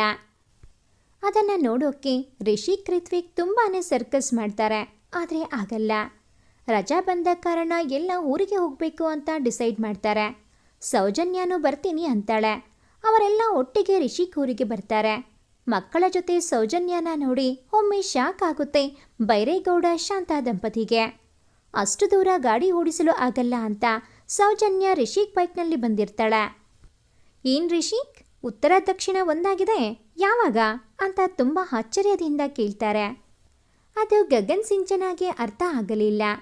ಯಾವುದುತ್ತರ ಯಾವ್ದು ದಕ್ಷಿಣ ಒಂದಾಗಿದೆ ಅಮ್ಮ ಅಂತ ಕೇಳ್ತಾರೆ. ಆ ಮಾತಿಗೆ ಇವರೇ ಅಂತ ರಿಷಿಕ್ ಸೌಜನ್ಯರನ್ನು ತೋರಿಸ್ತಾರೆ. ಅದಕ್ಕೆ ಎಲ್ಲ ನಗುತ್ತಾರೆ. ಆದರೆ ಗಗನ್ ಮುಖದಲ್ಲಿ ನಗು ಹರಳಲೇ ಇಲ್ಲ. ಆ ರೌಡಿಗಳಿಗೆ ಒಂದು ಫೋಟೋ ಬರುತ್ತೆ. ಈ ಇಬ್ಬರನ್ನು ಕೊಂದ್ರೆ 50 ಲಕ್ಷ ಕೊಡುವುದಾಗಿ ಹೇಳ್ತಾರೆ. ಅದಕ್ಕೆ ಒಪ್ಪಿಕೊಂಡ ರೌಡಿಗಳು ಅವರನ್ನು ಹುಡುಕುತ್ತಾರೆ. ಅವರು ಅವರನ್ನು ಹುಡುಕುತ್ತಾ ರಿಷಿಕ್ ಊರಿಗೆ ಬರುತ್ತಾರೆ. ಹಾಗಿದ್ರೆ ಯಾರು ಆ ಇಬ್ರು? ಅದು ರಿಷಿಕ್ ಸೌಜನ್ಯ ಆಗಿರಬಹುದಾ, ಗಗನ್ ಸಿಂಚನ ಆಗಿರಬಹುದಾ, ಅಥವಾ ಬೈರೇಗೌಡ ಶಾಂತಾದೇವಿ ಆಗಿರಬಹುದಾ? ಗಗನ್ ತಂದೆ ತಾಯಿ ಇಬ್ಬರ ಸಾವು ಆಕಸ್ಮಿಕನಾ ಅಥವಾ ಕೊಲೆನಾ? ಊರಿನಲ್ಲಿ ಜಾತ್ರೆ ನಡೆಯುತ್ತಿದೆ. ಸೌಜನ್ಯ ಸಿಂಚನಾಳನ್ನ ಕಾಡಿಬೇಡಿ ಜಾತ್ರೆಗೆ ಹೋಗೋಕೆ ಒಪ್ಪಿಸುತ್ತಾಳೆ. ಸಿಂಚನ ತಯಾರಾಗಿದ್ದರಿಂದ ಗಗನ್ ಕೂಡ ರೆಡಿ ಆಗ್ತಾನೆ. ಐವರು ಊರಿನ ಜಾತ್ರೆ ನೋಡಲು ಹೋಗುತ್ತಾರೆ. ಅಲ್ಲಿಗೆ ಬಂದ ರೌಡಿಗಳು ರಿಷಿಕ್ನ ನೋಡಿ ಶಾಕ್ ಆಗ್ತಾರೆ. ಅವರು ಗಗನ್ ಮತ್ತು ಸಿಂಚನಾನ ಕೊಲೆ ಮಾಡಲು ಬಂದಿರುತ್ತಾರೆ. ಲೋ, ಇಲ್ಲಿ ಅವನು ಇದ್ದಾನೆ, ಮತ್ತೆ ಜಾತ್ರೆ ನಡೆಯುತ್ತಿದೆ, ಜನ ಇದ್ದಾರೆ. ಅದಕ್ಕೆ ಮೊದಲು ಆ ಹುಡುಗಿನ ಕಿಡ್ನಾಪ್ ಮಾಡೋಣ. ಅವಳನ್ನು ಹುಡುಕೋಕೆ ಅವರು ಒಂದೊಂದು ದಿಕ್ಕಿಗೆ ಹೋಗ್ತಾರೆ. ಆವಾಗ ಅವನ್ನ ಕಿಡ್ನಾಪ್ ಮಾಡಿ ದೂರ ಕರೆದುಕೊಂಡು ಹೋಗಿ ಸಾಯಿಸೋಣ ಅಂತ ಮಾತಾಡ್ತಾರೆ. ಅದಕ್ಕೆ ಎಲ್ಲ ಒಪ್ಪಿಗೆ ಸೂಚಿಸುತ್ತಾರೆ. ಅದರಂತೆ ಅವರು ಸಿಂಚನಾನ ಹಿಂಬಾಲಿಸುತ್ತಾರೆ. ಜನಜಂಗುಳಿ ಜಾಸ್ತಿ ಇದ್ದಿದ್ದರಿಂದ ಸಿಂಚನ ಸೌಜನ್ಯ ಅವರಿಂದ ದೂರ ಬಂದು ಬಿಡುತ್ತಾಳೆ. ಅದೇ ಸಮಯಕ್ಕೆ ಕಾಯುತ್ತಿದ್ದ ರೌಡಿಗಳು ಸಿಂಚನಾಳನ್ನ ಸುತ್ತುವರಿಯುತ್ತಾರೆ. ಮತ್ತೆ ಅವಳನ್ನು ಎಳೆದುಕೊಂಡು ಹೋಗಲು ಪ್ರಯತ್ನಿಸುತ್ತಾರೆ. ರಿಷಿಕ್ ಅವರಿಂದ ದೂರ ಇದ್ದಿದ್ದರಿಂದ ಅವನಿಗೆ ಇದು ಗೊತ್ತಾಗುವುದಿಲ್ಲ. ಅವಳನ್ನು ಎಳೆದುಕೊಂಡು ಜನಜಂಗುಳಿಯಿಂದ ಹೊರಗೆ ಬಂದ ರೌಡಿಗಳು ಅವಳನ್ನು ಸಾಯಿಸಲು ಮುಂದಾಗುತ್ತಾರೆ. ಅದೇ ಸಮಯಕ್ಕೆ ಬಂದ ಒಬ್ಬ ಹುಡುಗ ಆ ರೌಡಿಗೆ ಹೊಡೆಯುತ್ತಾನೆ. ಇತ್ತ ಸೌಜನ್ಯ ರಿಷಿಕ್ಗೆ ವಿಷಯ ಮುಟ್ಟಿಸುತ್ತಾಳೆ. ಇತ್ತ ಬಂದ ಹುಡುಗ ಯಾರೆಂದು ನೋಡಿದರೆ ಅದು ರಿತ್ವಿಕ್ ಆಗಿರುತ್ತಾನೆ. ಅಣ್ಣನಷ್ಟು ಬಲಶಾಲಿ ಅಲ್ಲದಿದ್ದರೂ ಅವರನ್ನು ತಡೆಯುವ ಶಕ್ತಿ ಅವನಿಗಿರುತ್ತದೆ. ಆದರೆ ಎಲ್ಲ ಒಟ್ಟಾಗಿ ಅವನ ಮೇಲೆ ಆಕ್ರಮಣ ಮಾಡುತ್ತಾರೆ. ಇನ್ನೇನು ಅವರಿಗೆ ರೌಡಿ ಚಾಕುವಿನಿಂದ ಚುಚ್ಚಬೇಕು. ಅಷ್ಟರಲ್ಲಿ ರಿಷಿಕ್ ಅಲ್ಲಿಗೆ ಬರುತ್ತಾನೆ. ಅಲ್ಲಿಗೆ ಬಂದ ರಿಷಿಕ್ ತಮ್ಮನನ್ನು ರಕ್ಷಿಸುತ್ತಾನೆ. ರಿಷಿಕ್ನನ್ನು ನೋಡಿದ ರೌಡಿಗಳು ಲಾಂಗು ಮಚ್ಚು ಎತ್ತಿಕೊಳ್ಳುತ್ತಾರೆ. ಸೌಜನ್ಯ ಅಲ್ಲೇ ಇದ್ದ ರಾಡನ್ನು ರಿಷಿಕ್ ಕೈಗೆ ಕೂಗಿ ಎಸೆಯುತ್ತಾಳೆ. ಅವನ ಮೇಲರಿಗೆ ಬಂದ ಎಲ್ಲರನ್ನೂ ಒಂದೇ ಏಟಿಗೆ ನೆಲಕಚ್ಚಿಸುತ್ತಾನೆ. ಕೊನೆಗೆ ಉಳಿದ ರೌಡಿಯನ್ನು ಹಿಡಿದು ಯಾರು ನಿಮ್ಮನ್ನು ಕಳಿಸಿದ್ದು ಎಂದು ಪ್ರಶ್ನೆ ಮಾಡುತ್ತಿರುತ್ತಾನೆ ರಿಷಿಕ್. ಆಗ ಸಿಂಚನ ಚೀರುತ್ತಾ ಗಗನ್ಗೆ, ಅಣ್ಣ ಇವನೇ ಅಪ್ಪ ಅಮ್ಮ ಬರುತ್ತಿದ್ದ ಕಾರಿಗೆ ಆಕ್ಸಿಡೆಂಟ್ ಮಾಡಿದವನು ಎಂದು ಕೂಗುತ್ತಾಳೆ. ಇದನ್ನು ಕೇಳುತ್ತಿದ್ದಂತೆ ರಿಷಿಕ್ ಅವನ ಕೈಕಾಲು ಕಟ್ಟಿ ಎಳೆದುಕೊಂಡು ಬರುತ್ತಾನೆ. ಅವರನ್ನು ತಮ್ಮ ಹಳೆಯ ಪಾಳು ಬಿದ್ದ ಮನೆಗೆ ಕರೆದೊಯ್ದು ಅಲ್ಲಿ ಕಟ್ಟಿ ಹಾಕುತ್ತಾರೆ. ಇದರಿಂದ ಅವರಿಗೆ ಅಪ್ಪ ಅಮ್ಮನದು ಸಹಜ ಸಾವಲ್ಲ, ಅದು ಒಂದು ಕೊಲೆ ಅಂತ ಗೊತ್ತಾಗುತ್ತದೆ. ಅವನನ್ನು ಕಟ್ಟಿ ಹಾಕಿ ಪ್ರಶ್ನಿಸುತ್ತಾರೆ. ಆದರೆ ಅವನು ಏನನ್ನೂ ಬಾಯಿ ಬಿಡುವುದಿಲ್ಲ. ಅವನನ್ನು ಅಲ್ಲೇ ಕಟ್ಟಿ ಹಾಕಿ ಅವರು ತಮ್ಮ ಮನೆಗೆ ಹೋಗಲು ಬರುತ್ತಾರೆ. ಆ ಮನೆಯಿಂದ ಹೊರಬರುವಾಗ ಸಿಂಚನ ಕಾಲು ಜಾರಿ ಬಿದ್ದು ಹಣೆಗೆ ಏಟಾಗುತ್ತದೆ. ಅವಳ ಪ್ರಜ್ಞೆ ತಪ್ಪುತ್ತದೆ. ಅವಳು ಬಿದ್ದ ತಕ್ಷಣ ರಿತ್ವಿಕ್ ಓಡಿ ಹೋಗಿ ಅವಳನ್ನು ಎಬ್ಬಿಸಲು ನೋಡುತ್ತಾನೆ. ಆದರೆ ಅವಳು ಹೇಳುವುದಿಲ್ಲ. ರಿತ್ವಿಕ್ ಅವಳನ್ನು ಎತ್ತಿಕೊಂಡು ತನ್ನೂರಿನಲ್ಲಿ ಇದ್ದ ಆಸ್ಪತ್ರೆ ಕಡೆ ಓಡುತ್ತಾನೆ. ರಿತ್ವಿಕ್ ಅವಳನ್ನು ಆಸ್ಪತ್ರೆಗೆ ಕರೆದುಕೊಂಡು ಹೋಗುತ್ತಾನೆ. ಡಾಕ್ಟರ್ ಅವಳನ್ನು ಪರೀಕ್ಷಿಸಲು ಒಳಗೆ ಕರೆದುಕೊಂಡು ಹೋಗುತ್ತಾರೆ. ಅವನ ವಿಚಿತ್ರ ವರ್ತನೆ ನೋಡಿದ ಗಗನ್, ಮಗ ಏನೋ ನನಗಿಂತ ಇವನಿಗೆ ತುಂಬ ದುಃಖ ಆಗಿದೆ, ಏನಿರಬಹುದು? ಅದಕ್ಕೆ ರಿಷಿಕ್, ನನಗೂ ಗೊತ್ತಾಗ್ತಿಲ್ಲ ಮಗ, ಏನೋ ಆಗಿದೆ, ಅವನಿಗೆ ಕೇಳೋಣ ಬಾ. ಇಬ್ಬರೂ ಅವನ ಬಳಿ ಹೋಗಿ ಕುಳಿತುಕೊಂಡು ಏನು ಅಂತ ಕೇಳ್ತಾರೆ. ಅದಕ್ಕೆ ಅವನು ನಾನವಳನ್ನು ಪ್ರೀತಿಸುತ್ತೇನೆ ಅಂತ ಹೇಳುತ್ತಾನೆ. ಇದನ್ನು ಕೇಳಿದವರು ಖುಷಿ ಪಡ್ತಾರೆ. ಅದೇ ಸಮಯಕ್ಕೆ ಬಂದ ಅವರ ತಂದೆ ತಾಯಿ ಅದನ್ನ ಕೇಳಿ ಏನು ಹೇಳ್ತಾ ಇರೋದು ಅಂತ ರೇಗ್ತಾರೆ. ಆಮೇಲೆ ಅವನು ಅವನ ಪ್ರೀತಿ ವಿಷಯ ಹೇಳುತ್ತಾನೆ. ಅವಳಿಗೂ ಇಷ್ಟ ಇರೋದ್ರ ಬಗ್ಗೆ ಹೇಳುತ್ತಾನೆ. ಅದಕ್ಕೆ ಗಗನ್, ನನ್ನತ್ರ ಹೇಳೇ ಇಲ್ವಲ್ಲ ಅವಳು, ಕಳ್ಳಿ, ಬರ್ಲಿ ಇರು ಮಾಡ್ತೀನಿ ಅಂತ ಹೇಳ್ತಾನೆ. ಇದನ್ನೆಲ್ಲ ಕೇಳಿದ ಬೈರೇಗೌಡ ಶಾಂತ ಅವರು ತಮ್ಮ ಒಪ್ಪಿಗೆಯನ್ನು ಸೂಚಿಸುತ್ತಾರೆ. ಆದರೆ ಇಬ್ಬರು ಓದು ಮುಗಿದ ಮೇಲೆ ಮಾತ್ರ ಎಂದು ಖಡಕ್ ವಾರ್ನಿಂಗ್ ಕೊಡ್ತಾರೆ. ಅದಕ್ಕೆ ಅವರು ತಲೆಯಾಡಿಸುತ್ತಾರೆ. ಗಗನ್ ತಂದೆ ಮದನ್ ಅವರು ಒಬ್ಬ IPS ಅಧಿಕಾರಿ, ತಾಯಿ ಭವ್ಯ ಗೃಹಿಣಿ. ಇವರು ತುಂಬ ಸ್ಟ್ರಿಕ್ಟ್ ಅಧಿಕಾರಿ. ಬೈರೇಗೌಡ ಅವರು ಇವರಿಗೆ ತುಂಬ ಆತ್ಮೀಯ ಗೆಳೆಯ. ಅದೇ ರೀತಿ ಮಕ್ಕಳು ಕೂಡ ತುಂಬ ಹಚ್ಚಿಕೊಂಡಿರುತ್ತಾರೆ. ಇವರು ಒಂದು ಕೇಸ್ ಪರಿಶೀಲನೆಗೆ ಹೋಗಿ ಅವ್ಯವಹಾರಗಳ ಬಗ್ಗೆ ತುಂಬ ಮಾಹಿತಿ ಕಲೆ ಹಾಕುತ್ತಾರೆ. ಅಲ್ಲಿ ನಡೆಯುತ್ತಿರುವ ಅವ್ಯವಹಾರಗಳನ್ನು ಸರ್ಕಾರಕ್ಕೆ ತಿಳಿಸುವುದಾಗಿ ಅದರ ಮಾಲೀಕನಿಗೆ ವಾರ್ನಿಂಗ್ ಕೊಟ್ಟು ಬಂದಿರುತ್ತಾರೆ. ಅವನ ಎಲ್ಲ ಅವ್ಯವಹಾರಗಳನ್ನು ತಿಳಿದುಕೊಳ್ಳುತ್ತಾರೆ. ಅದನ್ನೆಲ್ಲ ಮಟ್ಟ ಹಾಕಬೇಕು ಎಂದುಕೊಂಡಿರುತ್ತಾರೆ. ಅದರ ಮಾರನೇ ದಿನವೇ ಅವರ ಕೊಲೆಯಾಗುತ್ತದೆ. ಅವರ ಕೊಲೆಯಾದ ನಂತರ ಅವರಿಗೆ ಎಷ್ಟು ಆಸ್ತಿ ಎಂಬುವುದು ದುಷ್ಟನಿಗೆ ತಿಳಿಯುತ್ತದೆ. ಅದನ್ನು ತನ್ನದನ್ನಾಗಿ ಮಾಡಿಕೊಳ್ಳಲು ಅವರ ಮಕ್ಕಳನ್ನು, ಅಂದರೆ ಗಗನ್ ಮತ್ತೆ ಸಿಂಚನಾರನ್ನು ಕೊಲ್ಲಲು ಹೇಳಿರುತ್ತಾನೆ. ಆದರೆ ಅದಕ್ಕೆ ರಿಷಿಕ್ ತಡೆಗೋಡೆಯಾಗಿ ನಿಲ್ಲುತ್ತಾನೆ. ಸಿಂಚನಾನ ಪರೀಕ್ಷಿಸಿದ ಡಾಕ್ಟರ್ ಬೈರೇಗೌಡ ಶಾಂತ ಅವರ ಬಳಿ ಬಂದು, ನಥಿಂಗ್ ಟು ವರಿ, ತಲೆಗೆ ಏಟು ಬಿದ್ದಿರುವುದರಿಂದ ಪ್ರಜ್ಞೆ ತಪ್ಪಿದೆ ಅಷ್ಟೇ, ಇನ್ನೊಂದು ಸ್ವಲ್ಪ ಹೊತ್ತು ಹೇಳ್ತಾರೆ, ನೀವು ಕರೆದುಕೊಂಡು ಹೋಗಬಹುದು ಅಂತ ಮಾತ್ರೆ ಬರೆದುಕೊಟ್ಟು ಹೋಗುತ್ತಾರೆ. ಸಿಂಚನಾಗೆ ಪ್ರಜ್ಞೆ ಬರುತ್ತೆ. ಅವಳನ್ನು ಮನೆಗೆ ಕರೆದುಕೊಂಡು ಹೋಗುತ್ತಾರೆ. 2 ದಿನಗಳಲ್ಲಿ ಸಿಂಚನಾಳಿಗೆ ಪರೀಕ್ಷೆ ಆರಂಭ ಆಗುವುದರಿಂದ ಗಗನ್ ಮತ್ತು ಸಿಂಚನ ಹೊರಡುತ್ತಾರೆ. ಅವರ ಸುರಕ್ಷತಾ ಕಾರಣದಿಂದ ರಿಷಿಕ್ ಕೂಡ ಅವರೊಟ್ಟಿಗೆ ತುಮಕೂರಿಗೆ ಬರುತ್ತಾನೆ. ಸಿಂಚನ ಪ್ರಿಪರೇಟರಿ ಪರೀಕ್ಷೆ, ವಾರ್ಷಿಕ ಪರೀಕ್ಷೆಗಳಿಗೆ ತಯಾರಾಗುತ್ತಿರುವುದರಿಂದ ಬೇರೆ ಕಡೆ ಗಮನ ಹರಿಸಲು ಸಾಧ್ಯವಾಗಲಿಲ್ಲ. ಆದರೆ ಗಗನ್, ನಮ್ಮ ಮೇಲೆ ಯಾರಿಗೆ ವೈರತ್ವ? ನಮ್ಮನ್ನ ಯಾಕೆ ಕೊಲ್ಲೋದಕ್ಕೆ ಬಂದ್ರು? ಹಾಗಿದ್ರೆ ನಮ್ಮ ಅಪ್ಪ ಅಮ್ಮಂದು ಕೊಲೆನಾ? ಯಾರು ಮಾಡಿರಬಹುದು ಅಂತ ಯೋಚನೆಯಲ್ಲಿ ಮುಳುಗಿರುತ್ತಾನೆ. ಇನ್ನು ಸೌಜನ್ಯ ರಿಷಿಕ್ ನಡುವೆ ಸ್ನೇಹ ಬೆಳೆದ ನಂತರ ಅವರು ತುಂಬ ಮಾತನಾಡುತ್ತಿರುತ್ತಾರೆ. ಅವರು ಆಡಿದ ಜಗಳಗಳು, ಹೊಡೆದಾಟಗಳು ಎಲ್ಲವನ್ನೂ ಮೆಲುಕು ಹಾಕುತ್ತಾ ಎಲ್ಲ ವಿಚಾರ ವಿನಿಮಯ ಮಾಡಿಕೊಳ್ಳುತ್ತಾರೆ. ರಿಷಿಕ್ ತನ್ನ ಕನಸಿನ ರಾಣಿಯ ಬಗ್ಗೆ ಹೇಳುತ್ತಿರುತ್ತಾನೆ. ಸೌಜನ್ಯ ಕೂಡ ತನ್ನ ಪ್ರೀತಿಯನ್ನು ತಾನು ಪ್ರೀತಿಸುತ್ತಿರುವ ಅನಿಕೇತ್ ಬಗ್ಗೆ ಹೇಳುತ್ತಾಳೆ. ಹೀಗೆ ದಿನ ಮಾತಾಡುತ್ತಾ ಅವರ ಸ್ನೇಹ ಬಿಟ್ಟಿರಲಾರದಷ್ಟು ಗಟ್ಟಿಯಾಗುತ್ತೆ. ಅವರು ತಮ್ಮ ಕನಸುಗಳ ಬಗ್ಗೆ, ತಮ್ಮ ಕರ್ತವ್ಯಗಳ ಬಗ್ಗೆ ಮಾತನಾಡುತ್ತಿರುತ್ತಾರೆ. ರಿಷಿಕ್, ನೀನು ಮುಂದೆ ಏನು ಮಾಡಬೇಕು ಅಂದ್ಕೊಂಡಿದ್ದೀಯಾ ಅಂತ ಸೌಜನ್ಯ ಕೇಳುತ್ತಾಳೆ. ಅದಕ್ಕೆ ರಿಷಿಕ್, ನಾನು ನನ್ನದೇ ಆದಂತಹ ಒಂದು ಕಂಪನಿ ಕಟ್ಟಿ ಬೆಳೆಸಬೇಕು ಅಂತ ಹೇಳುತ್ತಾನೆ. ಹೇಗೆ ಕಂಪನಿ ಶುರು ಮಾಡಬೇಕು ಎಂದು ನಾನು ಗಗನ್ ಆಗಲೇ ಪ್ಲಾನ್ ಮಾಡಿದ್ದೇವೆ. ಇನ್ನು 6 ತಿಂಗಳಲ್ಲಿ ಇಂಜಿನಿಯರಿಂಗ್ ಮುಗಿಯುತ್ತೆ. ನಂತರ 6 ತಿಂಗಳಲ್ಲಿ ಕಂಪನಿ ಶುರು ಮಾಡ್ತೀವಿ ಅಂತ ಹೇಳ್ತಾನೆ. ಸಿಂಚನಾಳ ಎಕ್ಸಾಮ್ ಮುಗಿಯುತ್ತೆ. ಅಷ್ಟರಲ್ಲಿ ರಿಷಿಕ್, ಗಗನ್, ರಿತ್ವಿಕ್ಗೆ ಕಾಲೇಜ್ ಸ್ಟಾರ್ಟ್ ಆಗುತ್ತೆ. ಅವರು ಕಾಲೇಜಿಗೆ ಹೋಗಿರುತ್ತಾರೆ. ಸಿಂಚನಾ ಮನೆಯಲ್ಲಿ ಒಬ್ಬಳೇ ಇರುತ್ತಾಳೆ. ಅವಳಿಗೆ ಈಗ ಒಂಟಿತನ ಕಾಡುತ್ತಿದ್ದರಿಂದ ಪುಸ್ತಕ ಓದಲು ಕೂರುತ್ತಾಳೆ. ಆಗ ಮನೆಯ ಬಾಗಿಲು ಬಡಿದ ಸದ್ದಾಗುತ್ತದೆ. ಅವಳು ಒಮ್ಮೆಲೆ ಭಯಪಟ್ಟು ಬೆವರಲು ಶುರುವಾಗುತ್ತಾಳೆ. ಗಗನ್ ಯಾರೇ ಬಂದರೂ ನೋಡದೆ ಬಾಗಿಲು ತೆಗೆಯಬೇಡ ಅಂತ ಹೇಳಿ ಹೋಗಿದ್ದ. ಅದಕ್ಕೆ ಅವಳು ನಿಧಾನವಾಗಿ ಹೋಗಿ ಕಿಟಕಿ ತೆರೆದು ನೋಡುತ್ತಾಳೆ. ಅತ್ತಲಿದ್ದ ಹುಡುಗಿ ಅವಳನ್ನು ಹೆದರಿಸುತ್ತಾಳೆ. ಹೆದರಿದ ಸಿಂಚನಾ ಒಮ್ಮೆ ಹಿಂದೆ ಹೋಗುತ್ತಾಳೆ. ಆ ಕಡೆಯಿಂದ ಧ್ವನಿ ಬರುತ್ತೆ, "ಈ ಸಿಂಚನಾ, ನಾನ್ ಕಣೆ ಸೌಜನ್ಯ, ಬಾಗಿಲು ತೆಗಿ" ಅಂತ. ಸಿಂಚನಾ ಬಾಗಿಲು ತೆಗೆದು ಅವಳಿಗೆ ಒಳಗೆ ಬಾ ಅಂತ ಕರೆದು ಬಾಗಿಲು ಹಾಕಿ ಸೋಫಾದ ಮೇಲೆ ಕುಳಿತುಕೊಳ್ಳುತ್ತಾರೆ. "ಯಾಕೆ ಸೌಜನ್ಯ ಅಕ್ಕ, ಕಾಲೇಜ್ಗೆ ಹೋಗಿಲ್ವಾ?"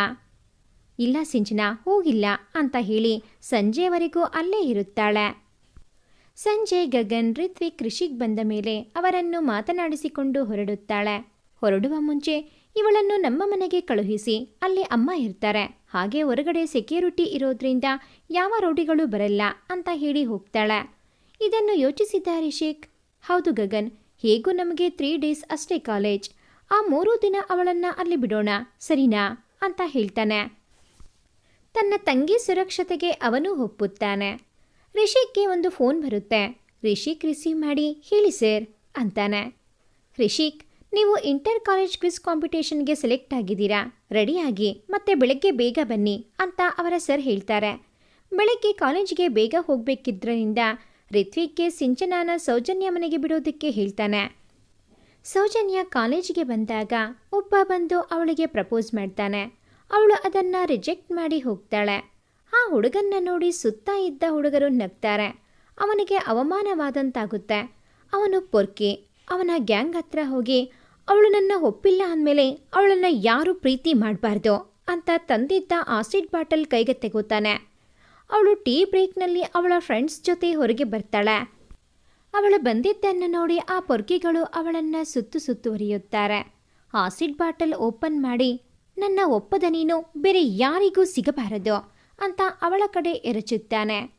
ಸೌಜನ್ಯ ಹೆದರಿ ಕಣ್ಣು ಮುಚ್ಚಿ ನಿಲ್ಲುತ್ತಾಳೆ. ಹುಡುಗಿ ಸಿಕ್ಕಿಲ್ಲ ಅಂತ ಅವಳ ಮುಖ ಹಾಳು ಮಾಡೋದು ಎಷ್ಟು ಸರಿ ಹೇಳಿ? ಅವಳು ತನ್ನ ಮೇಲೆ ಇನ್ನೂ ಆಸಿಡ್ ಬಿದ್ದಿಲ್ಲ ಎಂಬುದು ಅರಿವಾಗಿ ನಿಧಾನವಾಗಿ ಕಣ್ತೆರೆದು ನೋಡಿ, "ರಿಷಿಕ್" ಅಂತ ಚೀರುತ್ತಾಳೆ. ಅವಳ ಮುಂದೆ ರಿಷಿಕ್ ನಿಂತಿರುತ್ತಾನೆ. ಅವನು ಹಾಕಿಕೊಂಡಿದ್ದ ಕೋಟ್ ಮೇಲೆ ಆಸಿಡ್ ಬಿದ್ದಿರುತ್ತದೆ. ಕೋಟ್ ತುಂಬ ರಫ್ ಇದ್ದಿದ್ದರಿಂದ ಅವನಿಗೆ ಏನೂ ಆಗಲ್ಲ. ಅವನು ಹಿಂದೆ ತಿರುಗುತ್ತಾನೆ. ತಿರುಗಿದವನೇ ಆಶ್ಚರ್ಯದಿಂದ ನೋಡುತ್ತಾನೆ. ಏಕೆಂದರೆ ಗಗನ್ ಆ ಪೊರ್ಕಿಗಳಿಗೆ ಹೊಡೆಯುತ್ತಿರುತ್ತಾನೆ. ಆ ಪೊರ್ಕಿಗಳು ಅಲ್ಲಿಂದ ಓಡುತ್ತಾರೆ. ರಿಷಿಕ್ ಗಗನ್ನ ಬೆನ್ನು ತಟ್ಟಿ ಸೌಜನ್ಯಗೆ ಬಾಯಿ ಹೇಳಿ ಅಲ್ಲಿಂದ ಕ್ವಿಜ್ ಕಾಂಪಿಟೇಷನ್ಗೆ ತೆರಳುತ್ತಾರೆ. "ಏ ಸೌಜನ್ಯ, ಯಾರೇ ಅವನು ಅಂತ ಮೌನಿಕಾ ಕೇಳುತ್ತಾಳೆ. "ನಿಂಗ್ಯಾಕೆ ಅದು?" "ಲೈನ್ ಹೊಡೆಯೋಕೆ." "ಏನು ಹೇಳ್ತಿದ್ಯಾ?" "ಅವನು ಇಷ್ಟ ಆದ ಕಣೆ." "ಅವನು ರಿಷಿಕ್ ಬೆಸ್ಟ್ ಫ್ರೆಂಡ್ ಗಗನ್." "ಆಮೇಲೆ?" "ತುಂಬ ಒಳ್ಳೆಯವನು. ಅಪ್ಪ ಪೊಲೀಸ್, ಅಪ್ಪ ಅಮ್ಮ ಇಬ್ಬರೂ ಇಲ್ಲ. ಅವನಿಗೆ ಶತ್ರುಗಳು ಇದ್ದಾರೆ. ಅವನಿಗೆ ನಮ್ಮ ರಿಷಿಕ್ ಒಂಥರ ಬಾಡಿಗಾರ್ಡ್."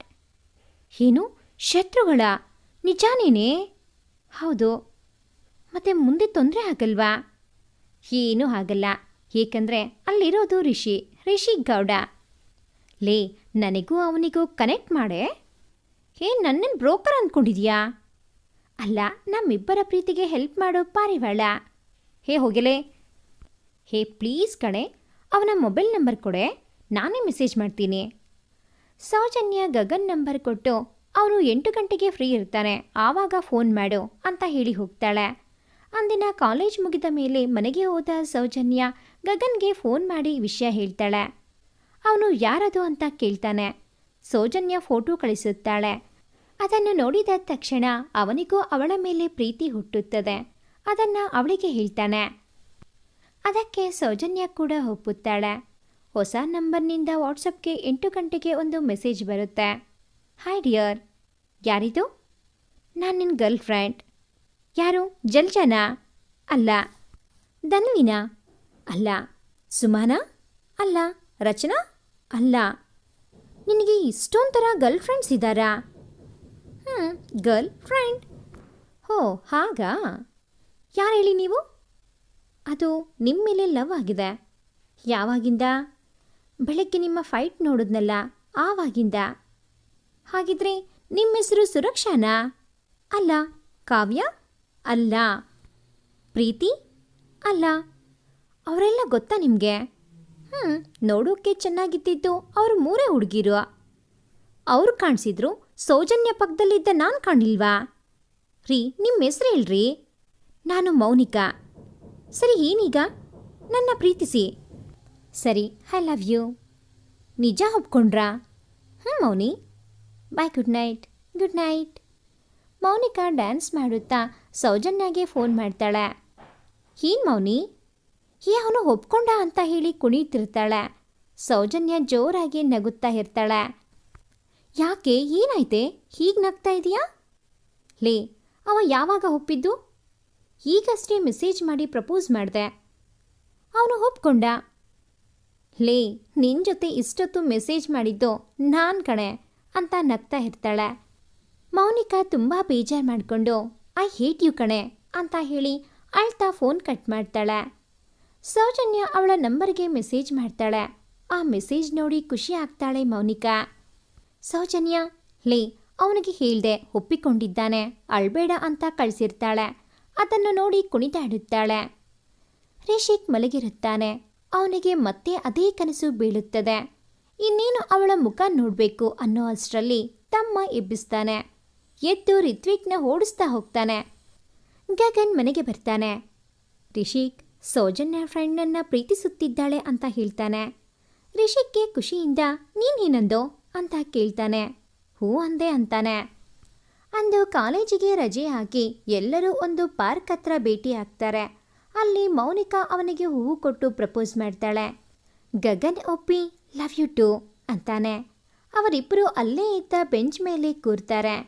ರಿತ್ವಿಕ್ ಸಿಂಚನ ಕೂಡ ಅಲ್ಲೇ ಇನ್ನೊಂದು ಬೆಂಚ್ ಮೇಲೆ ಕೂರ್ತಾರೆ.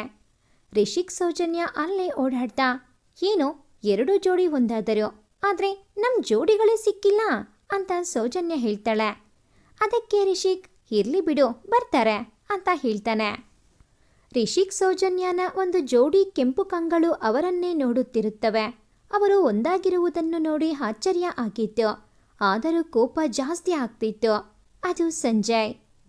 ಹೀಗೆ ಅವರು ತಮ್ಮ ನೆನಪುಗಳನ್ನು ಹಂಚಿಕೊಳ್ಳುತ್ತಾ ಓಡಾಡ್ತಾ ತಮ್ಮ ಇಂಜಿನಿಯರಿಂಗ್ ಮುಗಿಸ್ತಾರೆ. ರಿಷಿಕ್ ಮತ್ತು ಗಗನ್ ಅವರು ತಮ್ಮ ಕನಸುಗಳ ಈಡೇರಿಸಲು ದಿನವಿಡೀ ಕೆಲಸ ಮಾಡಿ ಒಂದು ಕಂಪನಿ ಕಟ್ತಾರೆ. ಸಿಂಚನ ಕ್ರಿಯೇಷನ್ಸ್ ಅಂತ ಅದಕ್ಕೆ ಹೆಸರು ಇಡುತ್ತಾರೆ. ತುಂಬ ಕಷ್ಟಪಟ್ಟು ಆ ಕಂಪನಿಯನ್ನು 6 ತಿಂಗಳಲ್ಲಿ MNC ಕಂಪನಿಗಳ ಸಾಲಿನಲ್ಲಿ ಗುರುತಿಸಿಕೊಳ್ಳುವಂತೆ ಮಾಡುತ್ತಾರೆ. ರಿಷಿಕ್ ಗಗನ್ ಸ್ವಂತ ಕಂಪನಿ ಪ್ರಾರಂಭಿಸಿ ಅದನ್ನು ಉನ್ನತ ಮಟ್ಟಕ್ಕೆ ತೆಗೆದುಕೊಂಡು ಹೋಗುತ್ತಾರೆ. ದಿನದಿಂದ ದಿನಕ್ಕೆ ತಮ್ಮ ಕಂಪನಿ ಎತ್ತರಕ್ಕೆ ಬೆಳೆಯುವುದನ್ನು ನೋಡುತ್ತಾ ಅವರು ತುಂಬ ಖುಷಿ ಪಡುತ್ತಾರೆ. ತಮ್ಮ ಕಂಪನಿ ಏಳಿಗೆ ಬಗ್ಗೆ ಸೌಜನ್ಯಳ ಬಳಿ ಹೇಳಿಕೊಳ್ಳುತ್ತಿರುತ್ತಾನೆ. ಸಿಂಚನ ಗಗನ್ ಮೇಲೆ ಪದೇ ಪದೇ ರೌಡಿಗಳು ತೊಂದರೆ ಕೊಡುತ್ತಲೇ ಇರುತ್ತಾರೆ. ರಿಷಿಕ್ ಅವರ ಜೊತೆಯಲ್ಲೇ ಇರುವುದರಿಂದ ಗಗನ್ ಸಿಂಚನಾಗೆ ಏನೂ ಆಗುವುದಿಲ್ಲ. ಸಿಂಚನ ಕ್ರಿಯೇಷನ್ಸ್ 1 ವರ್ಷದಲ್ಲಿ ಟಾಪ್ 10 ಕಂಪನಿ ಸಾಲಿಗೆ ಬರುತ್ತದೆ.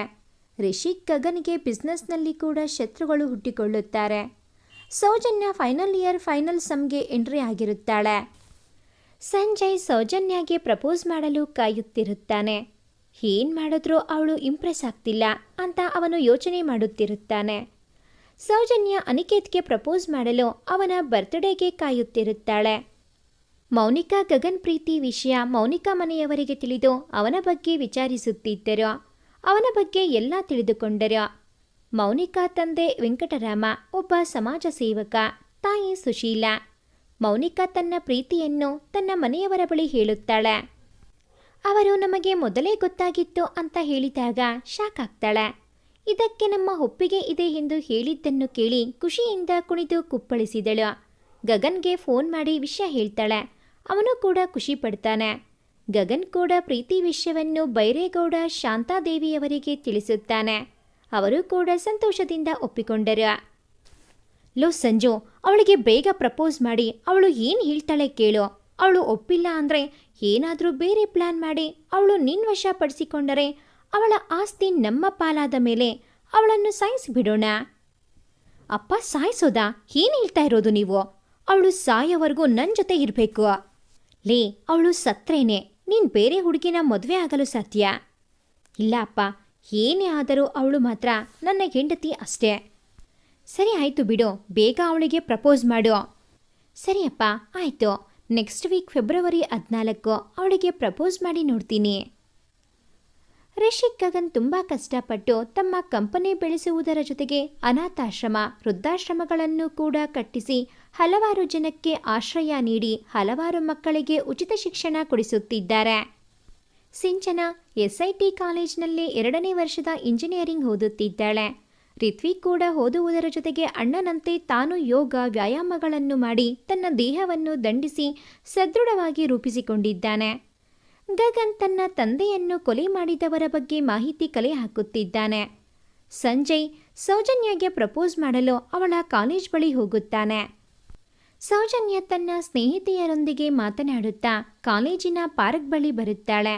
ಅಲ್ಲಿಗೆ ಸಂಜಯ್ ಬಂದು ಅವಳ ಮುಂದೆ ಮಂಡಿಯೂರಿ ಕುಳಿತು ಹೂಗುಚ್ಛ ನೀಡಿ ಐ ಲವ್ ಯು ಅಂತ ಪ್ರಪೋಸ್ ಮಾಡುತ್ತಾನೆ. ಸುತ್ತ ಇದ್ದ ಅವಳ ಸ್ನೇಹಿತೆಯರು ಅದನ್ನು ಆಶ್ಚರ್ಯದಿಂದ ಕಣ್ಣು ಮಿಟುಕಿಸದೆ ನೋಡುತ್ತಿದ್ದಾರೆ. ಸೌಜನ್ಯಾಳಿಗೆ ಏನು ಹೇಳಬೇಕು ಅಂತ ತೋಚದೆ ಕಂಗಾಲಾಗಿ ನಿಂತಿರುತ್ತಾಳೆ. ಕೊನೆಗೆ ಯೋಚಿಸಿ ಅವನನ್ನು ಸ್ವಲ್ಪ ದೂರ ಕರೆದುಕೊಂಡು ಹೋಗಿ ತಾನು ಅನಿಕೇತ್ನ ಪ್ರೀತಿಸುತ್ತಿರುವುದನ್ನು ಹೇಳುತ್ತಾಳೆ. ಅವನಿಗೆ ಒಂದು ಕ್ಷಣ ಕೋಪ ಉಕ್ಕಿ ಬರುತ್ತದೆ. ಆದರೂ ಹಲ್ಲು ಕಚ್ಚಿ ಕೋಪವನ್ನು ಸ್ಥಿಮಿತಕ್ಕೆ ತರುತ್ತಾನೆ. ಅವನಿಗೆ ನೀನು ಅಂದರೆ ಇಷ್ಟನಾ ಅಂತ ಸೌಜನ್ಯ ಬಳಿ ಕೇಳುತ್ತಾನೆ. ನನಗೆ ಗೊತ್ತಿಲ್ಲ ಸಂಜು, ನಾನು ಅವನ ಹತ್ರ ಹೇಳಿಲ್ಲ. ಇಂಜಿನಿಯರಿಂಗ್ ಮುಗಿದ ನಂತರ ಹೇಳುತ್ತೇನೆ ಎಂದು ಹೇಳುತ್ತಾಳೆ ಸೌಜನ್ಯ. ಸರಿ, ಹಾಗಾದರೆ ನಾನು ಹೋಗ್ತೀನಿ ಅಂತ ಹೇಳಿ ಅಲ್ಲಿಂದ ಹೋಗ್ತಾನೆ. ಗಗನ್ ತನ್ನ ತಂದೆ ತಾಯಿ ಇಬ್ಬರ ಸಾವು ಕೊಲೆ ಎಂದು ತಿಳಿದ ಮೇಲೆ ಎಲ್ಲ ರೀತಿಯ ಪ್ರಯೋಗಗಳನ್ನು ಮಾಡಿ ಆ ಸಾವುಗಳ ಸಂಕುಲೆಯನ್ನು ಬಿಡಿಸುತ್ತಾನೆ. ಅವರು ಅಂದು ಕಟ್ಟಿ ಹಾಕಿದ್ದ ಆ ರೌಡಿಯನ್ನು ಹೆದರಿಸಿ ಕೊಲೆಗೆ ಸುಪಾರಿ ಕೊಟ್ಟವರ ಬಗ್ಗೆ ತಿಳಿದುಕೊಳ್ಳುತ್ತಾನೆ. ಆ ರೌಡಿ ಎಲ್ಲ ವಿಷಯ ಹೇಳಿ ಸಾವನ್ನಪ್ಪುತ್ತಾನೆ. ಈಗ ಗಗನ್ಗೆ ಯಾವುದೇ ಸಾಕ್ಷಿ ಉಳಿದಿರುವುದಿಲ್ಲ. ಅವರ ಮೇಲೆ ತಾನೇ ಸೇಡು ತೀರಿಸಿಕೊಳ್ಳುವ ಯೋಚನೆ ಮಾಡುತ್ತಾನೆ. ರಿಷಿಗೆ ಆ ಕೊಲೆಗಾರ ಯಾರು ಎಂದು ಹೇಳಿದಾಗ ಅವನಿಗೆ ಶಾಕ್ ಆಗುತ್ತೆ. ರಿಷಿಕ್ ಆ ವಿಷಯ ಕೇಳಿ ಒಂದು ಕ್ಷಣ ದಿಗ್ಭ್ರಾಂತನಾಗಿ ನಿಲ್ಲುತ್ತಾನೆ.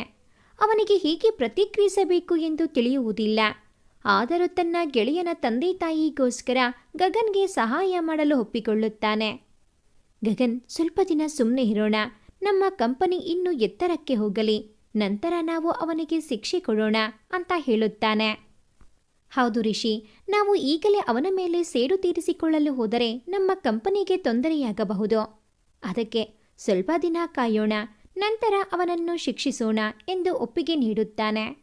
ಆದರೂ ರಿಷಿಗೆ ನಾವು ಅವನನ್ನು ಕೊಲ್ಲುವುದು ಸರಿಯಲ್ಲ, ಅವನಿಗೆ ಕಾನೂನು ರೀತಿ ಶಿಕ್ಷೆಯಾಗಬೇಕು, ಏನು ಮಾಡುವುದು ಎಂದು ಯೋಚನೆ ಶುರುವಾಗುತ್ತೆ.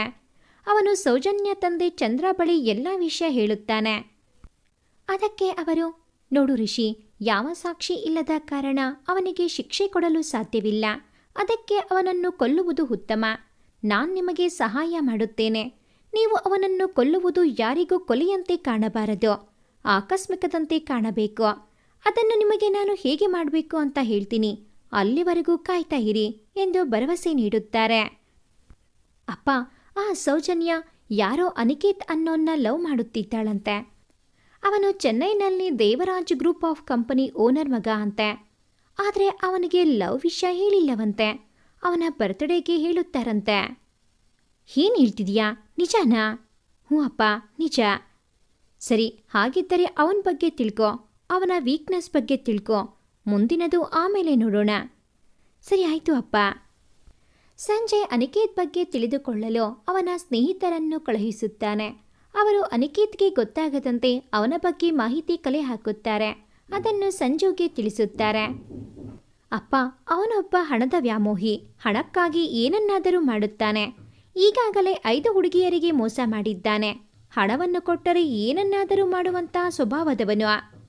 ಇವಿಷ್ಟು ಅವನ ಬಗ್ಗೆ ತಿಳಿದಿರುವ ಸಂಪೂರ್ಣ ವಿಷಯ. ಸರಿ ಸಂಜು, ಅವನ್ನ ಮೀಟ್ ಮಾಡಲು ಅಪಾಯಿಂಟ್ಮೆಂಟ್ ತಗೋ ಅಂತೇಳಿ ಅಲ್ಲಿಂದ ಹೋಗ್ತಾರೆ ರಾಮೇಗೌಡ ಅವರು. ಅನಿಕೇತ್ನ ಬರ್ತ್ಡೇ ಬರುವುದರ ಒಳಗೆ ಸೌಜನ್ಯ ತನ್ನ ಇಂಜಿನಿಯರಿಂಗ್ ಮುಗಿಸುತ್ತಾಳೆ. ಅವನ ಬರ್ತ್ಡೇ ಬಂದೇ ಬಿಡ್ತು. ಸೌಜನ್ಯ ಅವನಿಗೆ ಪ್ರಪೋಸ್ ಮಾಡಲು ತಯಾರಾಗಿರುತ್ತಾಳೆ. ಅವನ ಬರ್ತ್ಡೇ ದಿನ ಅವನಿಗೆ ಫೋನ್ ಮಾಡುತ್ತಾಳೆ. ಹಾಯ್ ಅನಿಕೇತ್. ಹಾಯ್ ಸೌಜನ್ಯ, ಹೀಗಿದ್ದೀಯಾ? ಸುಮಾರು ದಿನ ಆಯಿತು ನಿನ್ನ ನೋಡಿ. ಬರೀ ಫೋನಲ್ಲೇ ಮಾತಾಡ್ತಾ ಇದ್ದೀವಿ. ಹೌದು ಅನಿಕೇತ್, ಒಮ್ಮೆ ಮೀಟ್ ಮಾಡುವ. ಎಲ್ಲಿ ಸಿಗ್ತೀಯಾ ಹೇಳು? ಈಗ ಸ್ವಲ್ಪ ಕೆಲಸವಿರುವುದರಿಂದ ನಿನಗೆ ಸಿಗಲು ಆಗುತ್ತಿಲ್ಲ. ಮುಂದಿನ ತಿಂಗಳಲ್ಲಿ ನಿನಗೆ ಸಿಗುತ್ತೇನೆ, ಸರಿನಾ? ಸರಿ ಅನಿಕೇತ್. ಹೇಳಿ ಸೌಜನ್ಯ, ಈಗ ಯಾವ ಕಾರಣಕ್ಕೆ ಫೋನ್ ಮಾಡಿದ್ದು? ಅದು ಐ ಲವ್ ಯು ಅನಿಕೇತ್. ಏನು? ಏನಂತ ಇನ್ನೊಮ್ಮೆ ಹೇಳು. I love you honey, will you marry me? Love you too Soujanya, I will marry you. ಸೌಜನ್ಯಳ ಖುಷಿಗೆ ಪಾರವೇ ಇರುವುದಿಲ್ಲ. ಥ್ಯಾಂಕ್ ಯು ಹನಿ ಎಂದು ಹೇಳಿ ಫೋನ್ ಕಟ್ ಮಾಡಿ ಮಲ್ಕೋತಾಳೆ. ರಿಷಿಕ್ಗೆ ಮತ್ತೆ ಅದೇ ಕನಸು ಬೀಳುತ್ತದೆ. ಇದಕ್ಕೆ ಯಾವುದೇ ತೊಂದರೆ ಬರದಂತೆ ತಡೆಯಲು ರಾತ್ರಿಯೇ ಗಗನ್ ರಿತ್ವಿಕ್ಗೆ ತನ್ನನ್ನು ಎಬ್ಬಿಸದಂತೆ ಹೇಳಿರುತ್ತಾನೆ. ಫೋನ್ ಸ್ವಿಚ್ ಆಫ್ ಮಾಡುತ್ತಾನೆ. ಡೋರ್ ಲಾಕ್ ಮಾಡಿ ಮಲಗಿರುತ್ತಾನೆ. ಅವನ ಕನಸು ಮುಂದುವರಿಯುತ್ತದೆ. ಅದೇ ಕಾಲ್ಗೆಜ್ಜೆ ನಾದ, ಅದೇ ಹೆಜ್ಜೆ ಸಪ್ಪಳ, ಅದೇ ನಗು. ಹಾಗೆ ಕಣ್ಣೆತ್ತಿ ಅವಳನ್ನು ನೋಡುತ್ತಾನೆ. ನೋಡಿದ ತಕ್ಷಣ ಎದ್ದು ಶಾಕ್ ಆಗಿ ಕುಳಿತುಕೊಳ್ಳುತ್ತಾನೆ. ಏಕೆಂದರೆ ಆ ಹುಡುಗಿ ಅವನ ಕನಸಿನ ರಾಣಿ, ಅವನ ಮನದರಸಿ ಬೇರ್ಯಾರೂ ಅಲ್ಲ, ಅದು ಸೌಜನ್ಯ. ರಿಷಿಕ್ ಗೊಂದಲದಲ್ಲಿ ಮುಳುಗುತ್ತಾನೆ. ನಾನಿನ್ನು ಅವಳನ್ನು ಮರೆಯುವುದು ಸರಿ ಅಂತೇಳಿ ವಾಶ್ರೂಮ್ಗೆ ಹೋಗುತ್ತಾನೆ. ಗಗನ್ ತನ್ನ ತಂದೆ ತಾಯಿ ಇಬ್ಬರ ಸಾವಿಗೆ ಪ್ರತೀಕಾರ ತೀರಿಸಿಕೊಳ್ಳುವ ಯೋಚನೆ ಮಾಡುತ್ತಾನೆ. ಅವನ ತಂದೆ ತಾಯಿಯರನ್ನು ಕೊಲೆ ಮಾಡಿಸಿದ್ದು ರಾಮೇಗೌಡ. ರಿಷಿಕ್ ಚಿಕ್ಕಪ್ಪ. ಅವನನ್ನು ಒಳ್ಳೆಯವನು ಎಂದು ನಂಬಿದ್ದ ರಿಷಿಕ್ ಮತ್ತು ರಿಷಿಕ್ ಕುಟುಂಬಕ್ಕೆ ಇದು ನುಂಗಲಾಗದ ತುತ್ತಾಗಿ ಪರಿಣಮಿಸುತ್ತದೆ. ಆದರೂ ಸಾಕ್ಷಿಗಳು ಇಲ್ಲದಿದ್ದರಿಂದ ಅವರೆಲ್ಲ ಅಸಹಾಯಕರಾಗಿ ನಿಲ್ಲಬೇಕಾದ ಪರಿಸ್ಥಿತಿ ಬರುತ್ತದೆ. ಆದರೆ ರಿಷಿಕ್ ಗಗನ್ ಮಾತ್ರ ಅವನನ್ನು ಅನುಮಾನ ಬರದಂತೆ ಕೊಲ್ಲಲು ನಿರ್ಧರಿಸುತ್ತಾರೆ. ಅದಕ್ಕೆ ಚಂದ್ರ ಸಾಥ್ ನೀಡಲು ಮುಂದಾಗುತ್ತಾರೆ. ಸೌಜನ್ಯ ಮತ್ತು ಮೌನಿಕಾ ಓದು ಮುಗಿದು ಹೋಗುತ್ತದೆ. ಅವರಿಗೆ ವಿವಾಹ ಮಾಡಲು ಕುಟುಂಬದವರು ಮುಂದಾಗುತ್ತಾರೆ. ಮೌನಿಕಾ ಮತ್ತು ಗಗನ್ ಮದುವೆ ನಿಶ್ಚಯವಾಗುತ್ತದೆ. ಸೌಜನ್ಯ ತನ್ನ ಪ್ರೀತಿಯನ್ನು ಮನೆಯವರ ಬಳಿ ಹೇಳಿ ಒಪ್ಪಿಸುತ್ತಾಳೆ. ಎಲ್ಲ ಗಗನ್ ಮೌನಿಕಾ ಮದುವೆಯಲ್ಲಿ ನಿರತರಾಗುತ್ತಾರೆ. ಸೌಜನ್ಯ ಅನಿಕೇತ್ ನಿಶ್ಚಿತಾರ್ಥವನ್ನು ಗಗನ್ ಮೌನಿಕಾ ಮದುವೆ ಆದ ಬಳಿಕ ನೆರವೇರಿಸಲು ನಿಶ್ಚಯ ಮಾಡುತ್ತಾರೆ. ಮನೆಯಲ್ಲಿ ಎಲ್ಲೆಲ್ಲೂ ಸಡಗರ ಸಂಭ್ರಮ. ಗಗನ್ ಮೌನಿಕಾ ಮದುವೆಗೆ ಎಲ್ಲ ಸಿದ್ಧತೆ ನಡೆದಿರುತ್ತದೆ. ಎಲ್ಲ ತಮಗೆ ಇಷ್ಟವಾದ ಉಡುಪನ್ನು ಧರಿಸಿ ತಯಾರಾಗುತ್ತಾರೆ. ವಧುವರರಿಗೆ ಅರಿಶಿನ ಶಾಸ್ತ್ರ ಮಾಡಿ ಅವರನ್ನು ವಿವಾಹಕ್ಕೆ ರೆಡಿ ಮಾಡುತ್ತಾರೆ. ಬೆಳಗ್ಗೆ ಬೇಗ ಎದ್ದು ಎಲ್ಲರೂ ರೆಡಿಯಾಗಿ ಮಂಟಪದ ಬಳಿ ಬರುತ್ತಾರೆ. ಪುರೋಹಿತರು ವಧುವರರನ್ನು ಕರೆತನ್ನಿ ಎಂದು ಹೇಳುತ್ತಾರೆ. ಮಂಟಪದ ಎಡಮೆಟ್ಟಲುಗಳನ್ನು ಇಳಿದು ಗಗನ್ ಬರುತ್ತಿರುತ್ತಾನೆ. ಮೈಸೂರು ಪೇಟ, ರೇಷ್ಮೆ ಜರಿ ಪಂಚೆ, ಬಿಳಿ ಅಂಗಿ ತೊಟ್ಟು ರಾಜ ಗಾಂಭೀರ್ಯದಲ್ಲಿ ನಡೆದು ಬರುತ್ತಾನೆ. ಮೌನಿಕಾ ಕೆಂಪು ಹಂಚಿನ ಹಳದಿ ಸೀರೆ ಹುಟ್ಟು ಅದಕ್ಕೆ ಒಪ್ಪುವಂತಹ ವಸ್ತ್ರ ತೊಟ್ಟು ರಾಣಿಯಂತೆ ಮಂಟಪದ ಕಡೆ ನಾಚಿಕೆಯಿಂದ ತಲೆ ತಗ್ಗಿಸಿಕೊಂಡು ನಿಧಾನವಾಗಿ ನಡೆದು ಬರುತ್ತಾಳೆ. ಅವಳೊಂದಿಗೆ ಸೌಜನ್ಯ ಚಿನ್ನದ ಹಂಚಿನ ಪಿಂಕ್ ಸೀರೆ ಹುಟ್ಟು ಬರುತ್ತಿರುತ್ತಾಳೆ. ಅವಳು ಮೆಟ್ಟಿಲು ಇಳಿದು ಬರುವಾಗ ಅವಳನ್ನು ನೋಡಿದ ರಿಷಿಕ್ ಒಮ್ಮೆ ಶಾಕ್ ಆಗ್ತಾನೆ. ಏಕೆಂದರೆ ದಿನ ಕನಸಿನಲ್ಲಿ ಬರುತ್ತಿದ್ದ ಸೌಜನ್ಯ ಅದೇ ಸೀರೆ ಹುಟ್ಟು ಅದೇ ಕಾಲ್ಗೆಜ್ಜೆ ಧರಿಸಿ ಬರುತ್ತಿದ್ದಳು. ರಿಷಿಕ್ ಅವಳನ್ನು ನೋಡಿ ಕಳೆದು ಹೋಗ್ತಾನೆ. ಮಂಟಪಕ್ಕೆ ಮೌನಿಕಾಳನ್ನು ಕರೆತಂದ ನಂತರ ಎಲ್ಲ ಶಾಸ್ತ್ರ ಮಾಡಿಸಿ ಗಟ್ಟಿಮೇಳ ಎಂದು ತಾಳಿ ಕಟ್ಟಿಸುತ್ತಾರೆ. ಗಗನ್ ಬಾಳಲ್ಲಿ ಮೌನಿಕಾ ಪೂರ್ತಿಯಾಗಿ ಹೆಜ್ಜೆ ಇಡುತ್ತಾಳೆ. ರಿಷಿಕ್ ತನ್ನ ಗೆಳೆಯನ ಮದುವೆ ನೋಡುವುದನ್ನು ಮರೆತು ಸೌಜನ್ಯನ ನೋಡುವುದರಲ್ಲೇ ಮುಳುಗಿ ಹೋಗುತ್ತಾನೆ. ತಮ್ಮನ ಕೂಗಿಗೆ ಎಚ್ಚೆತ್ತ ರಿಷಿಕ್ ತನ್ನ ಅವಸ್ಥೆ ಕಂಡು ತಾನೇ ನಗುತ್ತಾನೆ. ನಂತರ ಅವಳು ಇನ್ನೊಬ್ಬನ ಮಡದಿಯಾಗುವವಳು, ನಾನವಳನ್ನು ಇಷ್ಟಪಡಬಾರದು ಎಂದುಕೊಂಡು ಎಲ್ಲರ ಮಧ್ಯೆ ಸೇರಿ ಕುಣಿದು ಕುಪ್ಪಳಿಸುತ್ತಾ ಗಗನ್ನ ಕಾಲು ಎಳೆಯುತ್ತಾ ಕನಸಿನ ರಾಣಿಯ ಮರೆಯಲು ಪ್ರಯತ್ನಿಸುತ್ತಿದ್ದಾನೆ. ಮದುವೆಯ ಎಲ್ಲ ಕಾರ್ಯ ಮುಗಿದ ಮೇಲೆ ಎಲ್ಲ ಮನೆ ಕಡೆ ಹೊರಡುತ್ತಾರೆ. ಮನೆ ಮೇಲೆ ಕಾರ್ಯ ಮುಗಿಸಿ ದೇವರಿಗೆ ತುಪ್ಪದ ದೀಪ ಹಚ್ಚಿಸುವ ಮೂಲಕ ಮನೆ ಸೊಸೆ ಕರ್ತವ್ಯ ತಿಳಿಸುತ್ತಾರೆ. ಅಪ್ಪ, ನಾವು ಅಂದುಕೊಂಡಂತೆ ಎಲ್ಲ ನಡೆಯುತ್ತಿದೆ. ಸೌಜನ್ಯಾಗೆ ನಿಶ್ಚಿತಾರ್ಥ ನಿಶ್ಚಯವಾಗಿದೆ. ಇನ್ನೇನು ಕೆಲವೇ ದಿನಗಳಲ್ಲಿ ಅವಳು ನನ್ನವಳು. ಅದೇನೋ ಸರಿ, ಆದರೆ ಆ ಅನಿಕೇತ್ ಲಾಸ್ಟ್ ಮೂಮೆಂಟ್ನಲ್ಲಿ ಕೈ ಕೊಟ್ಟರೆ ಏನು ಮಾಡೋದು? ಹಾಗೆಲ್ಲ ಆಗೋಕ್ಕೆ ಚಾನ್ಸ್ ಇಲ್ಲ ಅಪ್ಪ. ಅವನಿಗೆ ದುಡ್ಡು ಮುಖ್ಯ. ಅವನ ಲೈಫಲ್ಲಿ ತುಂಬ ಹುಡುಗಿಯರಿದ್ದಾರೆ. ಅದು ಅಲ್ಲದೆ ಅವನು ಏನಾದರೂ ಉಲ್ಟಾ ಹೊಡೆದ್ರೆ ಅವನ್ನ ಅಲ್ಲೇ ಕೊಲ್ಲೋಕ್ಕೆ ಹೇಳ್ತೀನಿ. ನಮ್ಮ ಮೇಲೆ ಯಾರಿಗೂ ಡೌಟ್ ಬಾರದ ಹಾಗೆ. ಹೇಗಿದೆ ಪ್ಲ್ಯಾನ್? ಅದೇನೋ ಸರಿ ಸಂಜು, ಆದರೆ ಅವನು ಮದುವೆ ಮಂಟಪದಿಂದ ಹೋದ್ಮೇಲೆ ಮದುವೆ ನಿಲ್ಲಿಸಿಬಿಟ್ರೆ ಏನು ಮಾಡೋದು? ಅದಕ್ಕೂ ಪ್ಲ್ಯಾನ್ ಇದೆ ಅಪ್ಪ. ಏನಂದರೆ ನಾವು ಆ ಪುರೋಹಿತನ ಎದುರಿಸಿ ಏನಾದರೂ ಈ ಹುಡುಗಿ ಈಗ ಈ ಮಂಟಪದಿಂದ ಎದ್ದಿದ್ದೇ ಆದರೆ ಇನ್ನು 10 ವರ್ಷ ಇವಳಿಗೆ ಕಂಕಣ ಭಾಗ್ಯ ಇಲ್ಲ ಅಂತ ಸುಳ್ಳು ಹೇಳಿಸಿಬಿಡೋಣ. ಇನ್ನೇನಾದರೂ ಪ್ರಾಬ್ಲಮ್? ಅವರು ಒಪ್ಪಲಿಲ್ಲ ಅಂದರೆ ಬಲವಂತವಾಗಿ ತಾಳಿ ಕಟ್ಟೋದು. ಅದಕ್ಕೆ ಯಾರಾದರೂ ಅಡ್ಡ ಬಂದರೆ ನಮ್ಮ ಹುಡುಗರು ಅವರನ್ನು ತಡೀತಾರೆ. ಅಲ್ಲಿ ರಿಷಿಕ್, ರಿತ್ವಿಕ್, ಗಗನ್ ಇರ್ತಾರೆ. ಅವರನ್ನು ಎದುರಿಸಲು ಜಾಸ್ತಿ ಹುಡುಗರು ಬೇಕು. ಯಾವುದಕ್ಕೂ ಜಾಸ್ತಿ ಹುಡುಗರನ್ನ ಕರೆಸೋಣ. ಸರಿಯಪ್ಪ. ಗಗನ್ ಮೌನಿಕಾ ಮದುವೆ ಮುಗಿದ 2 ವಾರಗಳ ಬಳಿಕ ಸೌಜನ್ಯ ಅನಿಕೇತ್ ನಿಶ್ಚಿತಾರ್ಥ ನಿಶ್ಚಯವಾಗಿತ್ತು. ರಿಷಿಕ್ ಮನಸ್ಸಲ್ಲಿ ಏನೋ ಹೇಳಲಾಗದ ಸಂಕಟ. ನಿಶ್ಚಿತಾರ್ಥದ ದಿನ ಹತ್ತಿರವಾದಂತೆ ಮನಸ್ಸಿನ ಸಂಕಟ ಹೆಚ್ಚಾಗುತ್ತಿದೆ. ಯಾರ ಬಳಿಯೂ ಹೇಳಿಕೊಳ್ಳಲಾಗದ ನೋವು. ತನ್ನ ಸಂಕಟದ ಬಗ್ಗೆ ತನಗೆ ಅರ್ಥವಾಗುತ್ತಿಲ್ಲ ಎಂಬ ಗೊಂದಲ. ಅವನ ನಗುಮೊಗದಲ್ಲಿ ನಗುವೆ ಕಾಣೆಯಾಗಿರುತ್ತೆ. ಇದನ್ನು ಸೂಕ್ಷ್ಮವಾಗಿ ಗಮನಿಸಿದ ಗಗನ್ ರಿಷಿಕ್ನ ಹತ್ತಿರ ಬಂದು ಏನಾಯ್ತು ಎಂದು ಕೇಳುತ್ತಾನೆ. ಏನಿಲ್ಲ ಮಗ, ಯಾಕೆ ಹೀಗೆ ಕೇಳ್ತಿದೀಯಾ? ಏನೂ ಆಗಿಲ್ವಾ? ನಿನ್ನ ಮುಖ ನೋಡ್ಕೊಂಡಿದೀಯಾ? ಹೀಗಾಗಿದೆ. ಸುಮಾರು ದಿನದಿಂದ ನಿನ್ನ ಮುಖದಲ್ಲಿ ನಗು ಮಾಸಿದೆ. ಏನೋ ಕಳೆದುಕೊಂಡಂತೆ ನಿನ್ನ ಮುಖದಲ್ಲಿ ತೋರುತ್ತಿದೆ. ಹೇಳು, ಏನಾಯ್ತು? ಹಾಗೆಲ್ಲ ಏನೂ ಇಲ್ಲ ಗಗನ್, ಸ್ವಲ್ಪ ಆಫೀಸ್ ಟೆನ್ಷನ್ ಅಷ್ಟೇ. ಸುಳ್ಳು ಹೇಳ್ಬೇಡ ರಿಷಿಕ್, ನೀನು ಆಫೀಸ್ ಟೆನ್ಷನ್ನಲ್ಲಿ ಇಲ್ಲ. ನೀನು ಹೇಳಿಲ್ಲ ಅಂದರೆ ನಾನು ಯಾವತ್ತೂ ಈ ನಿನ್ನ ಮನೆಗೆ ಬರಲ್ಲ ಅಷ್ಟೇ. ಲೋ, ಯಾಕೋ ಹೀಗೆಲ್ಲ ಹೇಳ್ತೀಯಾ? ಮತ್ತೆ ಹೇಳು. ಅದು ಮಗ, ನನ್ನ ಕನಸಿನ ರಾಣಿ ಬೇರ್ಯಾರೂ ಅಲ್ಲ, ಅದು ಸೌಜನ್ಯ. ಅದು ನಿನ್ನ ಮದುವೆ ಹಿಂದಿನ ದಿನವಷ್ಟೇ ನನಗೆ ಗೊತ್ತಾಗಿದ್ದು. ನಿನ್ನ ಮದುವೆ ದಿನ ಅವಳು ನನ್ನ ಕನಸಲ್ಲಿ ಹೀಗೆ ಬರ್ತಿದ್ಲೋ ಹಾಗೆ ಮೌನಿಕಾ ಜೊತೆ ಮೆಟ್ಟಿಲು ಇಳಿತಾ ಬಂದ್ಲು. ಅವಳು ಬೇರೆ ಹುಡುಗನ್ನ ಇಷ್ಟಪಟ್ಟಿದ್ದಾಳೆ. ಅವರ ಮನೆಯವರು ಒಪ್ಪಿದ್ದಾರೆ. ಇನ್ನೇನು ಅವಳ ನಿಶ್ಚಿತಾರ್ಥ ನಡೆಯುತ್ತೆ. ಅವಳನ್ನು ಮರೆಯಲು ಪ್ರಯತ್ನಿಸುತ್ತಿದ್ದೀನಿ, ಆದರೆ ಆಗ್ತಿಲ್ಲ. ಏನೋ ಹೇಳ್ತಿದೀಯಾ? ನನಗೆ ನಂಬಕ್ಕೆ ಆಗ್ತಿಲ್ಲ. ನೀನೀಗ ಅವಳನ್ನು ಮರೀಲೇಬೇಕು, ಇಲ್ಲದೇ ಇದ್ರೆ ಸರಿ ಆಗಲ್ಲ. ಹೇಗೂ ಇನ್ನು 3 ಡೇಸ್ನಲ್ಲಿ ಅಮೇರಿಕಾಗೆ ಕಂಪನಿ ಡೆವಲಪ್ಮೆಂಟ್ ಕಾನ್ಫರೆನ್ಸ್ ಇದೆಯಲ್ಲ, ಅದಕ್ಕೆ ನೀನೇ ಹೋಗು. ಕೆಲಸಕ್ಕೆ ನೀನು ಗಮನ ಕೊಟ್ಟರೆ ಅವಳ ನೆನಪು ಸ್ವಲ್ಪ ಆದರೂ ಮರೆಯಾಗುತ್ತೆ. ಸರಿ ಮಗ, ನಾನು ನಾಳೆನೇ ಹೋಗ್ತೀನಿ. ರಿಷಿಕ್ ತನ್ನ ನಿರ್ಧಾರದಂತೆ ಸೌಜನ್ಯಾಗೆ ವಿಶ್ ಮಾಡಿ ಅಮೇರಿಕಾಗೆ ಹೋಗ್ತಾನೆ. ಹಿರಿಯರ ನಿಗದಿಯಂತೆ ಸೌಜನ್ಯ ಅನಿಕೇತ್ ನಿಶ್ಚಿತಾರ್ಥ ಮುಗಿಯುತ್ತೆ. ಯಾವುದೇ ಮುಹೂರ್ತ ಹತ್ತಿರದಲ್ಲಿ ಇರದ ಕಾರಣ ಅವರ ಮದುವೆ ಫೆಬ್ರವರಿ ತಿಂಗಳಲ್ಲಿ ನೆರವೇರಿಸಲು ನಿಶ್ಚಯಿಸುತ್ತಾರೆ. ಗಗನ್ ಎಲ್ಲ ವಿಚಾರವನ್ನ ರಿಷಿಕ್ಗೆ ಫೋನ್ ಮಾಡಿ ತಿಳಿಸುತ್ತಾನೆ. ಗಗನ್, ನಾನು ಆ ಮದುವೆಯ ದಿನವೇ ಅಲ್ಲಿಗೆ ಬರುತ್ತೇನೆ ಎಂದು ಎಲ್ಲರಿಗೂ ಹೇಳು ಎಂದು ಹೇಳುತ್ತಾನೆ. ಗಗನ್ ಆ ವಿಷಯವನ್ನು ಎಲ್ಲರಿಗೂ ತಿಳಿಸುತ್ತಾನೆ. ಸೌಜನ್ಯಾಗೆ ರಿಷಿ ನಿಶ್ಚಿತಾರ್ಥಕ್ಕೆ ಬರುವುದಿಲ್ಲ ಎಂದು ಹೇಳಿದಾಗ ಅವಳಿಗೂ ಬೇಜಾರಾಗುತ್ತೆ. ಅವಳು ಎಷ್ಟೇ ಗೋಗರೆದರೂ ಅವನು ಬರುವುದಿಲ್ಲ ಎಂದು ಹೇಳುತ್ತಾನೆ. ನಿಶ್ಚಿತಾರ್ಥದ ಎಲ್ಲ ಕಾರ್ಯ ಮುಗಿದ ಮೇಲೆ ಅವಳಿಗೆ ಖುಷಿಯಾಗುತ್ತದೆ. ಸಂಜಯ್ ಅನಿಕೇತ್ಗೆ ನೀನವಳನ್ನು ಮದುವೆವರೆಗೂ ಮೀಟ್ ಮಾಡಲು ಬರಲೇಬಾರದು ಅಂತ ವಾರ್ನಿಂಗ್ ಕೊಡ್ತಾನೆ. ಆದ್ದರಿಂದ ಸೌಜನ್ಯ ಎಷ್ಟೇ ಕರೆದರೂ ಅವನು ಬರುವುದೇ ಇಲ್ಲ. ಎಲ್ಲ ಎದುರು ನೋಡುತ್ತಿದ್ದ ಮದುವೆ ದಿನ ಬಂದೇ ಬಿಡ್ತು. ಆದರೆ ರಿಷಿಕ್ ಬರುವ ಯಾವ ಮುನ್ಸೂಚನೆ ಯಾರಿಗೂ ಸಿಕ್ಕಿಲ್ಲ. ರಿಷಿಕ್ ಕೊಟ್ಟ ಮಾತಂತೆ ಬಂದೇ ಬರುತ್ತಾನೆ ಎಂದು ಗಗನ್ ಎಲ್ಲರಿಗೂ ತಿಳಿಸುತ್ತಾನೆ. ಎಲ್ಲೆಲ್ಲೂ ಸಡಗರ ಸಂಭ್ರಮ. ಮನೆ ತುಂಬ ಸುಂದರವಾಗಿ ಸಿಂಗರಿಸಲಾಗಿತ್ತು. ಮದುವೆ ಮಂಟಪ ಅದ್ದೂರಿಯಾಗಿ ಸಿದ್ಧವಾಗಿತ್ತು.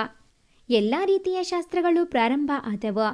ಸೌಜನ್ಯಾಗೆ ಏನೋ ಕಳವಳ, ಏನೋ ಅನಾಹುತ ಆಗುತ್ತೆ ಅಂತ ಅವಳ ಮನಸ್ಸು ಹೇಳುತ್ತಿದೆ. ಅಂದು ಬಿದ್ದಿದ್ದ ಕನಸು ಕಣ್ಮುಂದೆ ಬಂದು ಒಮ್ಮೆ ಭಯಪಟ್ಟು ಬೆವರುತ್ತಲೇ ತನ್ನ ರೂಮಿನಲ್ಲಿ ಯೋಚಿಸುತ್ತಾ ಕುಳಿತೇ ಇರುತ್ತಾಳೆ. ಅವಳಿಗೆ ತಕ್ಷಣ ರಿಷಿ ನೆನಪು ಬರುತ್ತೆ. ಎದ್ದು ಅವನಿಗೆ ಫೋನ್ ಮಾಡ್ತಾಳೆ. ಹೇಳಿ ಸೌಜನ್ಯ, ಎಲ್ಲಿದೆಯಾ ರಿಷಿ? ಯಾಕೆ ಸೌಜನ್ಯ, ಏನಾಯ್ತು? ಯಾಕಿಷ್ಟು ಗಾಬರಿಯಿಂದ ಮಾತಾಡ್ತಿದೀಯಾ? ಯಾಕೋ ಗೊತ್ತಿಲ್ಲ, ಭಯ ಆಗ್ತಿದೆ. ಏನೋ ಅನಾಹುತ ಆಗುತ್ತೆ ಅನ್ನಿಸ್ತಿದೆ. ಹಾಗೆ ಏನೂ ಆಗಲ್ಲ, ಹೆದರಬೇಡ, ಈಗ ಮಲ್ಕೋ, ನನಗೆ ಸ್ವಲ್ಪ ಕೆಲಸ ಇದೆ. ಮದುವೆಗೆ ಬರ್ತೀಯಾ ಅಲ್ವಾ ಅಂತ ಕೇಳೋ ಅಷ್ಟರಲ್ಲಿ ಕಾಲ್ ಕಟ್ಟಾಗುತ್ತೆ. ಅವಳು ಯೋಚಿಸುತ್ತಲೇ ಮಲಗುತ್ತಾಳೆ. ಅಪ್ಪ, ನಾಳೆನೇ ನನ್ನ ಅವಳ ಮದುವೆ. ಆ ಅನಿಕೇತ್ ನಾಳೆ ಹೋಗ್ತಾನೆ, ಅವನಿಗೆ ದುಡ್ಡು ಸೆಟಲ್ ಮಾಡೋಣ. ರಿಷಿಕ್ಕಿಲ್ಲ, ಯಾವುದಕ್ಕೂ ತೊಂದರೆ ಇಲ್ಲ. ನಾಳೆ ರಿಷಿಕ್ ಬಂದರೂ ಬರಬಹುದು. ಯಾವುದಕ್ಕೂ ಹುಡುಗರು ಮಂಟಪದ ಹತ್ರನೇ ಇರಲಿ. ಸರಿ ಅಪ್ಪ. ನೋಡ್ರೋ, ನಾಳೆ ಆ ಮದುವೆ ಮಂಟಪದ ಸುತ್ತಾನೆ ಯಾರಿಗೂ ಗೊತ್ತಾಗದಂತೆ ಇರಬೇಕು. ನಾಳೆ ಯಾರಾದರೂ ನನ್ನ ಮದುವೆ ತಡೆಯಕ್ಕೆ ಬಂದರೆ ಅವರನ್ನ ಅಲ್ಲೇ ಮುಗಿಸಿ. ನಾಳೆ ಆ ಪುರೋಹಿತರಿಗೆ ಎದುರಿಸಿ ಈ ಹುಡುಗಿಗೆ ಈಗ ಮದುವೆ ಆಗಿಲ್ಲ ಅಂದರೆ ಇನ್ನು 12 ವರ್ಷ ಕಂಕಣ ಭಾಗ್ಯ ಇಲ್ಲ ಅಂತ ಹೇಳಿಸಿ. ಅರ್ಥ ಆಯ್ತಾ? ಸರಿ ಬಾಸ್, ನೀವು ಹೇಳಿದಂತೆ ಮಾಡ್ತೀವಿ. ಸರಿ ಹೋಗಿ. ಮದುವೆ ಸಮಯ ಹತ್ತಿರ ಬಂದೇ ಬಿಡ್ತು. ಆ ರೌಡಿಗಳು ಆ ಪುರೋಹಿತರ ಹತ್ರ ಮಾತಾಡೋದನ್ನ ಯಾರೋ ಒಬ್ಬ ನೋಡ್ತಾ ಇದ್ದ. ಅವರೆಲ್ಲ ಅಲ್ಲಿಂದ ಹೋದ್ರು. ಆ ಹುಡುಗ ಆ ಪುರೋಹಿತರ ಹತ್ರ ಬಂದು ಮಾತನಾಡಿ ಅವರ ಜೊತೆಯಲ್ಲೇ ವೇಷ ಮರೆಸಿಕೊಂಡು ಮಂಟಪದ ಕಡೆ ಬರುತ್ತಾನೆ. ಮಂಟಪದಲ್ಲಿ ಮದುವೆಗೆ ಎಲ್ಲ ಸಿದ್ಧತೆ ಮುಗಿದ ನಂತರ ವಧೂವರನ್ನ ಕರೆಸಲು ಹೇಳುತ್ತಾರೆ. ಮೌನಿಕಾ ಮತ್ತು ಸಿಂಚನ ಸೌಜನ್ಯನ ಕರೆದುಕೊಂಡು ಬರುತ್ತಾರೆ. ಅನಿಕೇತ್ ಮಂಟಪದಿಂದ ಆಗಲೇ ಓಡಿ ಹೋಗಿರುತ್ತಾನೆ. ಅನಿಕೇತ್ನ ತಂದೆ ತಾಯಿ ತನ್ನ ಮಗನ ಈ ಕೃತ್ಯಕ್ಕೆ ತಲೆ ಮೇಲೆ ಕೈ ಹೊತ್ತು ಕೂರುತ್ತಾರೆ. ಚಂದ್ರ ಅಲ್ಲೇ ಕುಸಿದು ಅಳುತ್ತಾ ಕೂರುತ್ತಾರೆ. ಅದೇ ಸಮಯ ಕಾದಿದ್ದ ರಾಮೇಗೌಡ ಪಲ್ಲವಿಯವರ ಬಳಿ, ನನ್ನ ಮಗ ನಿನ್ನ ಮಗಳನ್ನು ಮದುವೆಯಾಗುತ್ತಾನೆ, ಅಳಬೇಡ ಅಂತ ಸಮಾಧಾನದ ಮಾತನ್ನಾಡಿ ಸಂಜುಗೆ ತಾಳಿ ಕಟ್ಟುವಂತೆ ಹೇಳುತ್ತಾನೆ. ಕೋಪಗೊಂಡ ಚಂದ್ರ, ನಿನ್ನಂಥ ಕೊಲೆಗಾರನಿಗೆ ನನ್ನ ಮಗಳನ್ನ ಕೊಡುವುದಿಲ್ಲ ಅಂತ ಹೇಳುತ್ತಾರೆ. ನನ್ನ ಮಗ ಅವಳನ್ನ ಮದುವೆ ಆಗೇ ಹಾಕ್ತಾನೆ, ಇದನ್ನ ಯಾರಿಂದಾನೂ ತಪ್ಪಿಸಲು ಆಗಲ್ಲ ಅಂತ ಹೇಳಿ ಸಂಜು ಹೋಗಿ ತಾಳಿ ಕಟ್ಟು ಎನ್ನುತ್ತಾನೆ. ಗಗನ್ ಮತ್ತು ರಿತ್ವಿಕ್ ಅವನನ್ನು ತಡೆಯಲು ಮುಂದಾಗುತ್ತಾರೆ. ಅಲ್ಲಿದ್ದ ಎಲ್ಲ ರೌಡಿಗಳು ಗಗನ್ ರಿತ್ವಿಕ್ ಮೇಲೆ ಎರಗುತ್ತಾರೆ. ಚಂದ್ರ ಅವರು ಬೈರೇಗೌಡ ಅವರ ಬಳಿ ಬಂದು, ದಯವಿಟ್ಟು ನನ್ನ ಮಗಳನ್ನ ನಿಮ್ಮ ಸೊಸೆ ಮಾಡಿಕೊಳ್ಳಿ ಎಂದು ಕೇಳಿಕೊಳ್ಳುತ್ತಾರೆ. ಆ ಕಡೆಯಿಂದ ಗಟ್ಟಿಮೇಳ ಎಂಬ ಸದ್ದು ಕೇಳಿ ಎಲ್ಲ ಮಂಟಪದ ಕಡೆ ನೋಡುತ್ತಾರೆ. ಅಲ್ಲಿದ್ದ ಪುರೋಹಿತ ವೇಷಧಾರಿ ಸೌಜನ್ಯಾಗೆ ತಾಳಿ ಕಟ್ಟಿಬಿಡುತ್ತಾನೆ. ಅದನ್ನು ಕಂಡವರಿಗೆ ದಿಗ್ಭ್ರಾಂತವಾಗುತ್ತದೆ. ಗಗನ್ಗೆ ಅದು ಯಾರು ಎಂದು ಸ್ಪಷ್ಟವಾಗುತ್ತದೆ. ಅಲ್ಲಿದ್ದ ಪುರೋಹಿತ ವೇಷಧಾರಿ ಬೇರಾರೂ ಅಲ್ಲ, ಅದು ನಮ್ಮ ರಿಷಿಕ್. ಸೌಜನ್ಯ ತನ್ನ ಸುತ್ತ ಏನು ನಡೆಯುತ್ತಿದೆ ಎಂದು ಅರಿವಾಗದೆ ಬೆದರುಗೊಂಬೆಯಂತೆ ಕುಳಿತಿರುತ್ತಾಳೆ. ಯಾರೋ ಒಬ್ಬ ತನ್ನ ಕುತ್ತಿಗೆಗೆ ತಾಳಿ ಕಟ್ಟಿರುವುದು ಕೂಡ ಅವಳಿಗೆ ಅರಿವಾಗಿಲ್ಲ. ತನ್ನ ಪ್ರೀತಿಗೆ ಮೋಸ ಮಾಡಿದ ಅನಿಕೇತ್ಗೆ ಮನಸ್ಸಿನಲ್ಲೇ ಶಾಪವಾಗುತ್ತಾ ಮನದ ನೋವನ್ನು ಕಣ್ಣೀರಿನ ಮೂಲಕ ಹೊರಹಾಕುತ್ತಿರುತ್ತಾಳೆ. ಮಂಟಪದ ಕಡೆ ನಡೆದು ಬರುತ್ತಿದ್ದ ಸಂಜಯ್ನ ಕಣ್ಣುಗಳು ಯಾರೋ ಒಬ್ಬ ಸೌಜನ್ಯಾಗೆ ತಾಳಿ ಕಟ್ಟಿದ್ದನ್ನು ನೋಡಿ ಕೆಂಪಾಗುತ್ತವೆ. ಅಲ್ಲಿದ್ದ ರೌಡಿಗಳಿಗೆ ಅವನನ್ನ ಸಾಯಿಸಿ ಎಂದು ಜೋರಾಗಿ ಕಿರಿಚಿ ಹೇಳುತ್ತಾನೆ. ರಿಷಿ ತನ್ನ ವೇಷವನ್ನು ಕಳಚುತ್ತಾನೆ. ಅವನನ್ನು ನೋಡಿ ಎಲ್ಲರಿಗೂ ಒಂದು ರೀತಿಯ ಸಮಾಧಾನ ಆಗುತ್ತೆ. ಆದರೆ ರಾಮೇಗೌಡ ಮತ್ತು ಸಂಜಯ್ಗೆ ಕೋಪ ಉಕ್ಕಿ ಬರುತ್ತದೆ. ಎಲ್ಲರೂ ಒಮ್ಮೆ ರಿಷಿ ಮೇಲೆ ಎರಗುತ್ತಾರೆ. ಗಗನ್ ಮತ್ತು ರಿತ್ವಿಕ್ ರಿಷಿ ಸಹಾಯಕ್ಕೆ ಬರುತ್ತಾರೆ. ಈ ಮೂವರ ಮುಂದೆ ಆ ರೌಡಿಗಳು ತರಿಗೆಲೆಯಂತೆ ತೂರಿ ಹೋಗ್ತಾರೆ. ರಿಷಿಗೆ ಹಿಂದೆಯಿಂದ ಚಾಕು ಹಾಕಲು ಸಂಜು ಹೋಗುತ್ತಿರುತ್ತಾನೆ. ಅದನ್ನು ಕಂಡ ಗಗನ್ ಇದೇ ಸರಿಯಾದ ಸಮಯ ಎಂದು ರಾಮೇಗೌಡ ಅವರನ್ನು ರಿಷಿ ಹತ್ತಿರ ತಳ್ಳುತ್ತಾನೆ. ಸಂಜು ಇನ್ನೇನು ರಿಷಿಗೆ ಚಾಕು ಹಾಕುವಷ್ಟರಲ್ಲಿ ರಾಮೇಗೌಡ ಅಡ್ಡ ಹೋಗಿ ನಿಲ್ಲುತ್ತಾರೆ. ರಿಷಿಗೆ ಚುಚ್ಚಬೇಕಿದ್ದ ಚಾಕು ರಾಮೇಗೌಡ ಹೊಟ್ಟೆಯನ್ನು ಸೇರುತ್ತದೆ. ಪೊಲೀಸ್ ಜೀಪ್ ಸೈರನ್ ಸದ್ದಿಗೆ ಅಲ್ಲಿದ್ದ ಎಲ್ಲ ರೌಡಿಗಳು ಓಡಿ ಹೋಗ್ತಾರೆ. ಸಂಜುನನ್ನು ಪೊಲೀಸ್ ಅಧಿಕಾರಿ ಅರೆಸ್ಟ್ ಮಾಡಿ ರಿಷಿಗೆ ಸ್ಟೇಷನ್ಗೆ ಬಂದು ಕಂಪ್ಲೇಂಟ್ ಕೊಟ್ಟು ಹೋಗಿ ಎಂದು ಹೇಳಿ ಸಂಜುನ ಕರೆದುಕೊಂಡು ಹೋಗುತ್ತಾರೆ. ಚಂದ್ರ ಅವರು ರಿಷಿ ಬಳಿ ಹೋಗಿ ನನ್ನ ಮಗಳನ್ನ ಕಾಪಾಡಿದೆ ಎಂದು ಅವನನ್ನು ಅಪ್ಪಿಕೊಳ್ಳುತ್ತಾರೆ. ಎಲ್ಲ ಸೌಜನ್ಯ ಬಳಿ ಹೋಗಿ ಅವಳನ್ನು ಕೂಗುತ್ತಾರೆ. ಅವರ ಕೂಗಿಗೆ ಎಚ್ಚೆತ್ತ ಸೌಜನ್ಯ ಎದ್ದು ತನ್ನ ತಾಯಿಯನ್ನು ಅಪ್ಪಿ ಅಳುತ್ತಾಳೆ. ನಂತರ ರಿಷಿ ಸೌಜನ್ಯನ ಹೊರಗೆ ಬಂದು ಅರುಂಧತಿ ನಕ್ಷತ್ರ ತೋರಿಸಲು ಹೇಳುತ್ತಾರೆ ಪುರೋಹಿತರು. ಆಗ ಸೌಜನ್ಯಾಗೆ ರಿಷಿಕ್ ತನಗೆ ತಾಳಿ ಕಟ್ಟಿರುವುದು ಅರಿವಾಗುತ್ತದೆ. ಎಲ್ಲ ಕಾರ್ಯ ಮುಗಿದ ನಂತರ ವಧುವರರನ್ನು ಒಂದು ಕಾರಿನಲ್ಲಿ ಕಳಿಸಿ ತಾವು ಇನ್ನು ಉಳಿದ 2 ಕಾರಿನ ಬಳಿ ಹೋಗುತ್ತಾರೆ. ರಿಷಿ ಸೌಜನ್ಯ ಇರುವ ಕಾರಿಗೆ ರಿತ್ವಿಕ್ ಡ್ರೈವರ್ ಆಗಿರುತ್ತಾನೆ. ಕಾರು ಹೊರಡುತ್ತದೆ. ರಿತ್ವಿಕ್ ಡ್ರೈವ್ ಮಾಡ್ತಾ ಹೋಗ್ತಿರುವಾಗ FM ಆನ್ ಮಾಡ್ತಾನೆ. ಆ FMನಲ್ಲಿ ಸಾಂಗ್ ಪ್ಲೇ ಆಗುತ್ತೆ. ಅದನ್ನು ಕೇಳಿದ್ದ ಕೂಡಲೇ ಕಾರು ನಿಲ್ಲುತ್ತೆ. ಎಲ್ಲರೂ ಆ ಹಾಡಿಗೆ ಮುಖ ನೋಡಿಕೊಂಡು ಕೂರುತ್ತಾರೆ. ಆ ಹಾಡು ಯಾವುದೆಂದರೆ, ಬಯಸದೆ ಬಳಿ ಬಂದೆ, ಬಯಕೆಯ ಸಿರಿ ತಂದೆ, ನಿನ್ನ ಅಂದಕ್ಕೆ ಬೆರಗಾದೆ, ಕರೆಯದೆ ಬಳಿ ಬಂದೆ, ಸಡಗರ ತರಲೆಂದೆ, ಮನ ಒಂದಾಗಿ ಜೊತೆಯಾದೆ. ಎಲ್ಲರೂ ರಿಷಿ ಮನೆ ಹತ್ತಿರ ಬರುತ್ತಾರೆ. ಚಂದ್ರ ಮತ್ತು ಪಲ್ಲವಿ ಅವರಿಗೂ ಕೂಡ ಬರಲು ಹೇಳಿದ್ದರಿಂದ ಅವರು ಕೂಡ ರಿಷಿ ಮನೆಗೆ ಬರುತ್ತಾರೆ. ಎಲ್ಲರೂ ಸೇರಿ ಮನೆ ತುಂಬಿಸುವ ಕಾರ್ಯ ಮುಗಿಸುತ್ತಾರೆ. ಮೌನಿಕಾ ಮತ್ತು ಸಿಂಚನ ಸೌಜನ್ಯನ ಕರೆದುಕೊಂಡು ರೂಮಿಗೆ ಹೋಗುತ್ತಾರೆ. ರಿಷಿ ಎಲ್ಲರನ್ನೂ ಕೂರಿಸಿ, ಅವಳಿಗೆ ಈಗ ಮನಸ್ಸು ಸರಿಯಿಲ್ಲ, ಅವಳಿಗೆ ನನ್ನನ್ನು ಒಪ್ಪಲು ತುಂಬ ಸಮಯವೇ ಹಿಡಿಯಬಹುದು, ಅಥವಾ ನಾನು ಇಷ್ಟ ಆಗದೇ ಇರಬಹುದು. ಯಾರೂ ಅವಳಿಗೆ ಈಗ ಒತ್ತಡ ಹೇರಬೇಡಿ. ಅವಳ ಮನಸ್ಸು ಹಗುರವಾಗಲಿ ಮೊದಲು, ಮುಂದಿನ ಯಾವ ಶಾಸ್ತ್ರ ಈಗ ಬೇಡ ಎಂದು ಹೇಳುತ್ತಾನೆ. ಮದುವೆ ಮನೆಯಿಂದ ಹೋದ ಅನಿಕೇತ್ ತನ್ನ ಕಾರನ್ನು ಅತಿವೇಗವಾಗಿ ಓಡಿಸುತ್ತಿರುತ್ತಾನೆ. ಅವನ ವಿರುದ್ಧ ದಿಕ್ಕಿನಿಂದ ಬಂದ ಒಂದು ಟ್ರಕ್ ಅವನ ಕಾರಿಗೆ ಡಿಕ್ಕಿ ಹೊಡೆಯುತ್ತದೆ. ಆ ಲಾರಿಯಿಂದ 4 ಹುಡುಗಿಯರು ಇಳಿಯುತ್ತಾರೆ. ಅವನ ಶವವನ್ನು ಹೊರತೆಗೆದು ಅವನ ದೇಹದ ಮೇಲೆ ಬಿಯರ್ ಬಾಟಲಿಗಳನ್ನು ಇಟ್ಟು ಅಲ್ಲಿ ಪಾರ್ಟಿ ಮಾಡುತ್ತಾರೆ. ಅಲ್ಲಿಗೆ ಪೊಲೀಸರು ಬರುವ ತನಕ ಅನಿಕೇತ್ ಶವದ ಸುತ್ತ ಕುಡಿದುಕೊಂಡು ಕುಣಿಯುತ್ತಾ ಹಾಡುತ್ತಾ ಎಂಜಾಯ್ ಮಾಡ್ತಾ ಇರ್ತಾರೆ. ಪೊಲೀಸರು ಬಂದ ತಕ್ಷಣ ತಮ್ಮ ಜೊತೆಗೆ ತಂದಿದ್ದ ರಿವಾಲ್ವರ್ಗಳನ್ನು ತಮ್ಮ ತಲೆಗೆ ಗುರಿಯಾಗಿ ಇಟ್ಟುಕೊಳ್ಳುತ್ತಾರೆ. ಇವನು ನಮಗೆ ನಂಬಿಸಿ ಮೋಸ ಮಾಡಿದ್ದಾನೆ, ಅದಲ್ಲದೆ ಒಂದು ಹುಡುಗಿಯನ್ನು ಮದುವೆ ಮಂಟಪದಲ್ಲಿ ಬಿಟ್ಟು ಅವಳಿಗೂ ಮೋಸ ಮಾಡಿ ಓಡಿ ಹೋಗುತ್ತಿದ್ದಾನೆ ಎಂದು ಹೇಳಿ ಶೂಟ್ ಮಾಡಿಕೊಳ್ಳುತ್ತಾರೆ. ಎಲ್ಲ ಖುಷಿಯಿಂದ ಪ್ರಾಣ ಬಿಡುತ್ತಾರೆ. ಗಗನ್ಗೆ ತನ್ನ ತಂದೆ ತಾಯಿ ಸಾವಿಗೆ ಪ್ರತೀಕಾರ ತೀರಿಸಿಕೊಂಡ ಖುಷಿ ಒಂದು ಕಡೆಯಾದರೆ, ತನ್ನ ಸ್ನೇಹಿತನ ಕನಸಿನ ರಾಣಿ ಅವನನ್ನೇ ಸೇರಿದಳು ಅನ್ನುವ ಖುಷಿ ಇನ್ನೊಂದು ಕಡೆ. ತನ್ನ ಕನಸಿನ ರಾಣಿನ ಮದುವೆ ಆದರೂ ಅವಳು ನನ್ನನ್ನು ಗಂಡನಾಗಿ ಒಪ್ಪುವಳೋ ಇಲ್ಲವೋ ಎಂಬ ಗೊಂದಲ ರಿಷಿಗೆ. ಯಾರನ್ನೋ ಮದುವೆ ಆಗಬೇಕಿದ್ದವಳು ಇನ್ಯಾರನ್ನೋ ಮದುವೆ ಆದೆ ಅನ್ನೋ ಗೊಂದಲ ಸೌಜನ್ಯಾಳದ್ದು. ಸೌಜನ್ಯ ಅಳುತ್ತಾ ತನ್ನ ರೂಮಿನಲ್ಲಿ ಕುಳಿತಿರುತ್ತಾಳೆ. ಮೌನಿಕಾ ಮತ್ತು ಸಿಂಚನ ಅವಳನ್ನು ಸಮಾಧಾನಪಡಿಸಲು ಅರಸಾಹಸ ಪಡುತ್ತಿರುತ್ತಾರೆ. ರಿಷಿ ರೂಮಿಗೆ ಬಂದಾಗ ಸೌಜನ್ಯಾಳ ದುಃಖ ನೋಡಿ ಅವನ ಮನ ರೋಧಿಸುತ್ತದೆ. ಅವನ ಕಣ್ಣಲ್ಲಿ ನೀರು ತನ್ನ ಇರುವಿಕೆಯನ್ನು ಸಾಬೀತುಪಡಿಸಿತು. ಸೌಜನ್ಯಾಳ ಹತ್ತಿರ ಬಂದು ಅವಳ ಭುಜದ ಮೇಲೆ ಕೈ ಇಡುತ್ತಾನೆ. ಸೌಜನ್ಯ, ಸಮಾಧಾನ ಮಾಡ್ಕೋ. ಅನಿಕೇತ್ಗೆ ಆಕ್ಸಿಡೆಂಟ್ ಆಗಿದೆ. ಅವನು ಇನ್ನಿಲ್ಲ. ಅವನು ಒಳ್ಳೆಯವನೂ ಅಲ್ಲ. ದುಡ್ಡಿಗಾಗಿ ಏನು ಬೇಕಾದರೂ ಮಾಡೋ ಅಂತ ಸೈಕೋ. ನೀನು ಅವನಿಗೋಸ್ಕರ ಇಷ್ಟೊಂದು ಅಳುವ ಅಗತ್ಯವಿಲ್ಲ. ನಾನು ಅವನು ಓಡಿ ಹೋದ ಅಂತ ಅಳ್ತಿಲ್ಲ ರಿಷಿ. ಅಂತ ಒಬ್ಬ ಕೆಟ್ಟವನ್ನ ಲವ್ ಮಾಡಿದೆ, ಅವನ್ನ ತುಂಬ ನಂಬಿದ್ದೆ. ನನ್ನ ನಂಬಿಕೆಗೆ ಮೋಸ ಮಾಡಿದ್ದಾನೆ ಅಂತ ಅಳು ಬರ್ತಿದೆ ಕಣೋ. ನಾನು ಯಾವತ್ತೂ ಅವನ್ನ ಕ್ಷಮಿಸಲ್ಲ. ಸೌಜನ್ಯ, ಅಳ್ಬೇಡ. ಅವನು ಈ ಲೋಕನೇ ಬಿಟ್ಟು ಹೋಗಾಯ್ತು. ಬಾ, ಊಟ ಮಾಡೋಣ, ಫ್ರೆಶ್ ಆಗಿ ಬಾ ಅಂತ ಹೇಳಿ ಅಲ್ಲಿಂದ ಹೋಗ್ತಾನೆ. ಸೌಜನ್ಯ ಅಳುತ್ತಲೇ ವಾಶ್ರೂಮ್ಗೆ ಹೋಗ್ತಾಳೆ. ಚಂದ್ರ ಪಲ್ಲವಿಯವರು ಸದ್ಯ ನಮ್ಮ ಮಗಳ ಬಾಳು ಆ ದುಷ್ಟನ ಕೈ ಸೇರಲಿಲ್ಲ ಎಂಬ ಖುಷಿಯಿಂದ ಊಟ ಮಾಡಲು ಕೂರುತ್ತಾರೆ. ಮದುವೆ ಮನೆಯಲ್ಲಿ ನಡೆದ ಘಟನೆಯಿಂದ ಅಲ್ಲಿ ಯಾರೂ ಊಟ ಮಾಡಿರುವುದಿಲ್ಲ. ಅದನ್ನೆಲ್ಲ ರಿಷಿ ಗಗನ್ ನಡೆಸುತ್ತಿರುವ ಅನಾಥಾಶ್ರಮಕ್ಕೆ ಕಳುಹಿಸಿಕೊಡುತ್ತಾರೆ. ಇನ್ನು ಬೈರೇಗೌಡ ಶಾಂತ ಅವರು ತಮ್ಮ ಮಗನನ್ನು ಸೌಜನ್ಯ ಬೇಗ ಒಪ್ಪಿಕೊಂಡರೆ ಸಾಕು ಎಂದು ದೇವರಲ್ಲಿ ಕೇಳಿಕೊಳ್ಳುತ್ತಿರುತ್ತಾರೆ. ನಮ್ಮ ಸ್ನೇಹಿತೆಯ ಬಾಳು ಸಂಕಷ್ಟಕ್ಕೆ ಸಿಲುಕಲಿಲ್ಲ ಎಂಬ ಖುಷಿ ಮೌನಿಕಾ ಗಗನ್ಗೆ.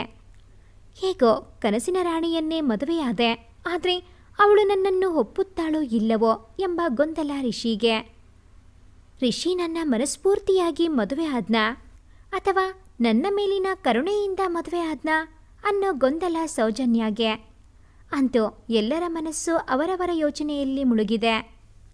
ಎಲ್ಲರೂ ಊಟ ಮುಗಿಸಿದ ನಂತರ ಚಂದ್ರ ಪಲ್ಲವಿ ಮನೆಗೆ ಹೊರಡುತ್ತಾರೆ. ರಿತ್ವಿಕ್, ನಮ್ಮ ಜೊತೆ ಬಾ, ಅವಳ ಬಟ್ಟೆಗಳನ್ನೆಲ್ಲ ತಗೊಂಡು ಬರುವಂತೆ ಅಂತ ಪಲ್ಲವಿಯವರು ರಿತ್ವಿಕ್ನ ಕರೆದುಕೊಂಡು ಹೋಗುತ್ತಾರೆ. ಗಗನ್ ಮತ್ತು ಮೌನಿಕಾ ಸುಸ್ತಾದ ಕಾರಣ ತಮ್ಮ ರೂಮಿಗೆ ಹೋಗಿ ಮಲಗುತ್ತಾರೆ. ಸಿಂಚನ ರಿತ್ವಿಕ್ ಜೊತೆ ಸಹಾಯಕ್ಕೆ ಎಂದು ಹೋಗುತ್ತಾಳೆ. ಬೈರೇಗೌಡ ಅವರು ಊರಿಂದ ಕರೆ ಬಂದ ಸಲುವಾಗಿ ಹಳ್ಳಿಗೆ ಹೋಗುತ್ತಾರೆ. ಇನ್ನು ಶಾಂತ ಅವರು ತಮ್ಮ ರೂಮಿಗೆ ಹೋಗಿ ತಮ್ಮ ಮಕ್ಕಳ ಬಗ್ಗೆ ಯೋಚಿಸುತ್ತಾ ಕುಳಿತಲ್ಲೇ ನಿದ್ದೆ ಹೋಗ್ತಾರೆ. ಸೌಜನ್ಯ, ನಿನ್ನ ಅನುಮತಿ ಇಲ್ಲದೆ ನಿನಗೆ ನಾನು ತಾಳಿ ಕಟ್ಟಿದೆ. ಅಲ್ಲಿ ನನಗೆ ಬೇರ್ಯಾವ ಉಪಾಯ ಉಳಿಯಲಿಲ್ಲ. ನೀನು ಕಲ್ಲಿನಂತೆ ಕುಳಿತಿದ್ದೆ. ಅವನು ನಿನಗೆ ತಾಳಿ ಕಟ್ಟಿಬಿಡುತ್ತಾನೆ ಎಂದು ನಿನಗೆ ತಾಳಿ ಕಟ್ಟಿದೆ. ನೀನು ನನ್ನನ್ನು ಒಪ್ಪಿದ ನಂತರವೇ ನಿನ್ನ ಹತ್ತಿರ ಬರುತ್ತೇನೆ. ಅಲ್ಲಿಯವರೆಗೂ ನಿನ್ನ ಸ್ನೇಹಿತನಾಗಿ ನಿನ್ನೊಡನೆ ಇರುತ್ತೇನೆ. ನೀನು ನನ್ನನ್ನು ಒಪ್ಪದಿದ್ದರೂ ಪರವಾಗಿಲ್ಲ, ಆಗಲೂ ನಿನ್ನ ಸ್ನೇಹಿತನಾಗಿ ಉಳಿಯುತ್ತೇನೆ. ಸಂಪೂರ್ಣ ನಿರ್ಧಾರ ನಿನ್ನದೇ. ನಿನಗಾಗಿ ನನ್ನ ಕೊನೆ ಉಸಿರು ಇರುವರೆಗೂ ಕಾಯುತ್ತೇನೆ. ನನ್ನ ಮೇಲಿನ ಕರುಣೆಯಿಂದ ನನ್ನ ಮದುವೆ ಆಗಿದ್ದಾನೆ ಎಂದು ಯಾವತ್ತೂ ಭಾವಿಸಬೇಡ ಎಂದು ತನ್ನ ಮನದ ಮಾತನ್ನು ಅವಳ ಬಳಿ ಹೇಳಿ ಅವಳ ಉತ್ತರಕ್ಕೆ ಕಾಯದೆ ಮಲಗುತ್ತಾನೆ. ತನ್ನ ಕನಸಿನ ರಾಣಿಯನ್ನು ಪ್ರೀತಿಸುತ್ತಿರುವ ರಿಷಿ ಇಂದು ನನಗೆ ಕೊನೆ ಉಸಿರು ಇರುವರೆಗೂ ಕಾಯುತ್ತೀನಿ ಅಂತ ಹೇಳಿದ್ದಾನೆ. ನಾನವನ ಕನಸಿಗೂ ಮುಳ್ಳಾದೆ. ನನ್ನಿಂದ ಯಾರಿಗೂ ನೆಮ್ಮದಿ ಇಲ್ಲ. ಆ ಅನಿಕೇತ್ ಬಗ್ಗೆ ನಾನು ಪೂರ್ತಿಯಾಗಿ ಏನೂ ತಿಳಿದುಕೊಳ್ಳದೆ ಹೋದೆ. ಅವನು ಈ ರೀತಿ ಮೋಸ ಮಾಡಿದ. ಆ ಸಂಜಯ್ ನನ್ನ ಮೇಲಿನ ಆಸೆಗೆ ನಮ್ಮ ಮನೆಯವರನ್ನೆಲ್ಲ ಸಾಯಿಸಲು ಮುಂದಾದ. ಈಗ ಜೈಲು ಸೇರಿದ. ಮುಂದೆ ಅವನು ರಿಷಿಗೆ ಏನಾದರೂ ಅಪಾಯ ಮಾಡಿದರೆ ಏನ್ ಮಾಡೋದು ಎಂದು ತನ್ನ ಮನದಲ್ಲೇ ಯೋಚಿಸುತ್ತಾ ನಿದ್ರಾದೇವಿಗೆ ಶರಣಾಗುತ್ತಾಳೆ. ಕೆಟ್ಟವರಿಗೆ ಕಾಲ ಎಂಬಂತೆ ಸಂಜಯ್ ಕೊಟ್ಟ ದುಡ್ಡಿಗೆ ಕೈಚಾಚಿ ಅವನನ್ನು ಬಿಟ್ಟು ಕಳಿಸಿ ತಪ್ಪಿಸಿಕೊಂಡಿದ್ದಾನೆ ಎಂದು ದಾಖಲಿಸುತ್ತಾರೆ. ಸಂಜಯ್ ತನ್ನ ತಂದೆಯ ಅಂತ್ಯ ಸಂಸ್ಕಾರ ಮುಗಿಸಿ ತನ್ನ ಅಡ್ಡ ಸೇರಿಕೊಳ್ಳುತ್ತಾನೆ. ಅಲ್ಲಿಗೆ ಸುಮಾರು 100 ಜನ ರೌಡಿಗಳು ಬರುತ್ತಾರೆ. ಅವರಿಗೆಲ್ಲ ದುಡ್ಡು ಕೊಟ್ಟು ರಿಷಿ ಫೋಟೋ ಕೊಟ್ಟು ಅವನನ್ನು ಸಾಯಿಸಲು ಹೇಳುತ್ತಾನೆ. ಅವನ ಮನೆಯ ಮತ್ತು ಆಫೀಸಿನ ಅಡ್ರೆಸ್ನ ಕೊಡುತ್ತಾನೆ. ನೋಡಿ, ಅವನ ಸಾಯಿಸೋದು ಯಾರಿಗೂ ಗೊತ್ತಾಗಬಾರದು, ಅವನ ಶವ ಯಾರಿಗೂ ಸಿಗಬಾರದು ಎಂದು ಹೇಳಿ ಅವರನ್ನು ಕಳಿಸಿ ಅಲ್ಲಿಂದ ತನ್ನ ಮನೆಗೆ ಹೋಗ್ತಾನೆ. ಹೋಗುವ ದಾರಿಯಲ್ಲಿ ಅಪಘಾತ ಆಗಿ ಅವನು ಇಹಲೋಕ ತ್ಯಜಿಸುತ್ತಾನೆ. ಇದು ತಿಳಿಯದ ರೌಡಿಗಳು ರಿಷಿನನ್ನು ಸಾಯಿಸಲು ಮುಂದಾಗುತ್ತಾರೆ. ಬಾನಿನಲ್ಲಿ ನಿಧಾನವಾಗಿ ಕತ್ತಲೆ ಕಡಿಮೆಯಾಗುವ ಹೊತ್ತಾಯಿತು. ಸೌಜನ್ಯ ಕನಸಿನಲ್ಲಿ, ನೀನು ನನ್ನನ್ನು ಬಿಟ್ಟು ಹೋಗುವುದಿಲ್ಲ ಅಲ್ವಾ ರಿಷಿ? ಪ್ಲೀಸ್ ನನ್ನ ಬಿಟ್ಟು ಹೋಗಬೇಡ. ನನಗೆ ಯಾವತ್ತೂ ಮೋಸ ಮಾಡಲ್ಲ ಅಲ್ವಾ ಅಂತ ಕನವರಿಸುತ್ತಿದ್ದಳು.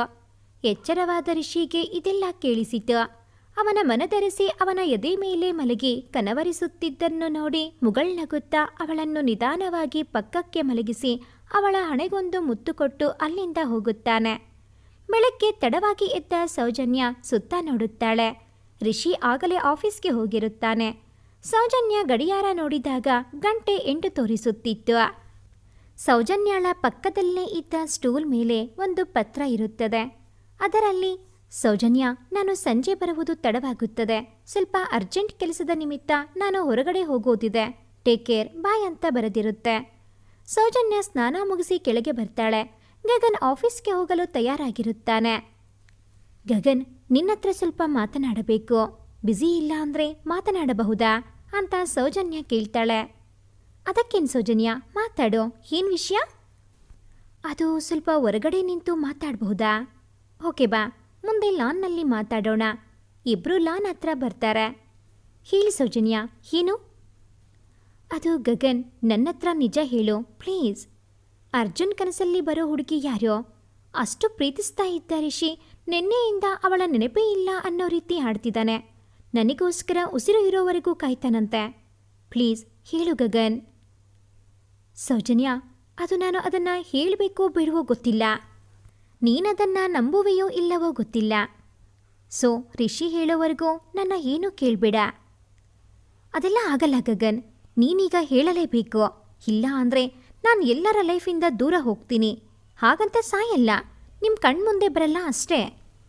ಪ್ಲೀಸ್ ಸೌಜನ್ಯ, ಹಾಗೆಲ್ಲ ಹೇಳಬೇಡ. ಇದರಿಂದ ತುಂಬ ಜನ ನೋವು ಅನುಭವಿಸಬೇಕು. ಹಾಗಿದ್ರೆ ಹೇಳು.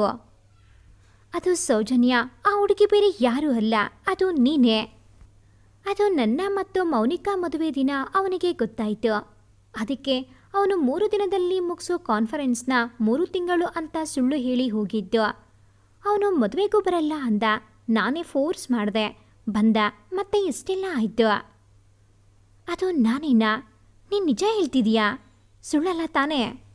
ಇದು ನಿಜ ಸೌಜನ್ಯ. ಸರಿ, ನಾನು ಹೋಗ್ತೀನಿ, ಟೈಮ್ ಆಯಿತು, ಬಾಯ್ ಹೇಳಿ ಅಲ್ಲಿಂದ ಹೋಗ್ತಾನೆ. ಸೌಜನ್ಯಗೆ ಆ ಹುಡುಗಿ ತಾನೇ ಅಂತ ಗೊತ್ತಾದ ಮೇಲೆ ತುಂಬ ಖುಷಿಯಾಗುತ್ತೆ. ಮನೆಯೊಳಗೆ ಹೋಗಿ ಟಿಫಿನ್ ಮಾಡಿ ಶಾಂತ ಅವರ ಹತ್ರ ಎಲ್ಲ ವಿಷಯ ಹೇಳಿ ಅಲ್ಲಿಂದ ರೂಮಿಗೆ ಬರುತ್ತಾಳೆ. ರಿಷಿಗೆ ಸರ್ಪ್ರೈಸ್ ಕೊಡೋದಕ್ಕೆ ಅಂತ ರೂಮ್ನ ಅಲಂಕಾರ ಮಾಡಬೇಕು ಅಂತ ಅಲಂಕಾರಕ್ಕೆ ಬೇಕಾದ ಅಗತ್ಯ ವಸ್ತುಗಳನ್ನು ತರೋದಕ್ಕೆ ಪಕ್ಕದಲ್ಲೇ ಇದ್ದ ಶಾಪ್ ಹತ್ರ ಹೋಗ್ತಾಳೆ. ಬೇಕಾಗಿರುವ ಎಲ್ಲ ಸಾಮಗ್ರಿಗಳನ್ನು ಮತ್ತು ಹೂವು ತೆಗೆದುಕೊಂಡು ಬಂದು ರೂಮ್ ಸೇರಿಕೊಳ್ಳುತ್ತಾಳೆ. ಗಗನ್ ಫೋನ್ಗೆ ಕರೆ ಮಾಡಿ ತನಗೆ ವಿಷಯ ಗೊತ್ತಾಗಿದೆ ಅಂತ ರಿಷಿಗೆ ಹೇಳಬೇಡ ಅಂತ ಹೇಳ್ತಾಳೆ. ರಿಷಿ ಆಫೀಸ್ಗೆ ಹೋಗಿ ಅಲ್ಲಿಂದ ಕ್ಲೈಂಟ್ಸ್ನ ಮೀಟ್ ಮಾಡೋದಕ್ಕೆ ಹೋಗಿರ್ತಾನೆ. ಅಲ್ಲಿಂದ ಬರುವಾಗ ರೌಡಿಗಳು ಅವನ ಕಾರಿಗೆ ಅಡ್ಡ ಬರ್ತಾರೆ. ರಿಷಿ ಕಾರು ನಿಲ್ಲಿಸಿ ಇಳಿದು ಬರುತ್ತಾನೆ. ಯಾರೋ ನೀವಿಲ್ಲ, ಕಾರಿಗೆ ಯಾಕೆ ಅಡ್ಡ ಬಂದ್ರಿ? ಆ ರೌಡಿಗಳು ಏನೂ ಮಾತನಾಡದೆ ಅವನ ಮೇಲೆ ಎರಗುತ್ತಾರೆ. ರಿಷಿ ಅವರೊಂದಿಗೆ ಹೊಡೆದಾಡಲು ನಿಲ್ಲುತ್ತಾನೆ. ಎಲ್ಲರನ್ನೂ ತನ್ನ ಶಕ್ತಿಯಿಂದ ನೆಲ ಕಚ್ಚಿಸುತ್ತಾನೆ. ಕೊನೆಗೆ ರಿಷಿ ತಲೆಗೆ ಹಿಂದಿನಿಂದ ಹೊಡೆದು ಬಿಡುತ್ತಾರೆ. ಅವನನ್ನು ಹಿಡಿದುಕೊಂಡು ಅವನಿಗೆ ಚಾಕು ಹಾಕಲು ಮುಂದಾಗುತ್ತಾರೆ. ರಿಷಿ ಕೊಸರದಿದ್ದಕ್ಕೆ ಚಾಕು ಸೇಫ್ ಪಾಯಿಂಟ್ ಸೀಳಿ ಅವನ ಹೊಟ್ಟೆ ಸೇರುತ್ತದೆ. ಅಲ್ಲೇ ತನ್ನ ಸ್ನೇಹಿತರನ್ನು ಭೇಟಿ ಮಾಡಿ ಬರುತ್ತಿದ್ದ ರಿತ್ವಿಕ್ ಅವನ ರಕ್ಷಣೆಗೆ ನಿಲ್ಲುತ್ತಾನೆ. ಆ ರೌಡಿಗಳು ಅಲ್ಲಿಂದ ಪರಾರಿಯಾಗ್ತಾರೆ. ರಿಷಿನ ಕಾರಿನಲ್ಲಿ ಕೂರಿಸಿಕೊಂಡು ಅಲ್ಲಿಂದ ಹಾಸ್ಪಿಟಲ್ಲಿಗೆ ಕರೆದುಕೊಂಡು ಬರುತ್ತಾನೆ. ಅವನನ್ನು ಅಡ್ಮಿಟ್ ಮಾಡಿಕೊಂಡು ಚಿಕಿತ್ಸೆ ಮಾಡುತ್ತಾರೆ. ತುಂಬ ರಕ್ತ ಹೋಗಿದ್ದರಿಂದ ಅವನಿಗೆ ಓ ನೆಗೆಟಿವ್ ಬ್ಲಡ್ ಬೇಕಿರುತ್ತೆ. ರಿತ್ವಿಕ್ ಬ್ಲಡ್ ಗ್ರೂಪ್ ಕೂಡ ಒಂದೇ ಆಗಿರೋದ್ರಿಂದ ಅವನೇ ಬ್ಲಡ್ ಕೊಡ್ತಾನೆ. ಮನೆಗೆ ವಿಷಯ ತಿಳಿಸಿದ್ದರಿಂದ ಎಲ್ಲ ಬರುತ್ತಾರೆ.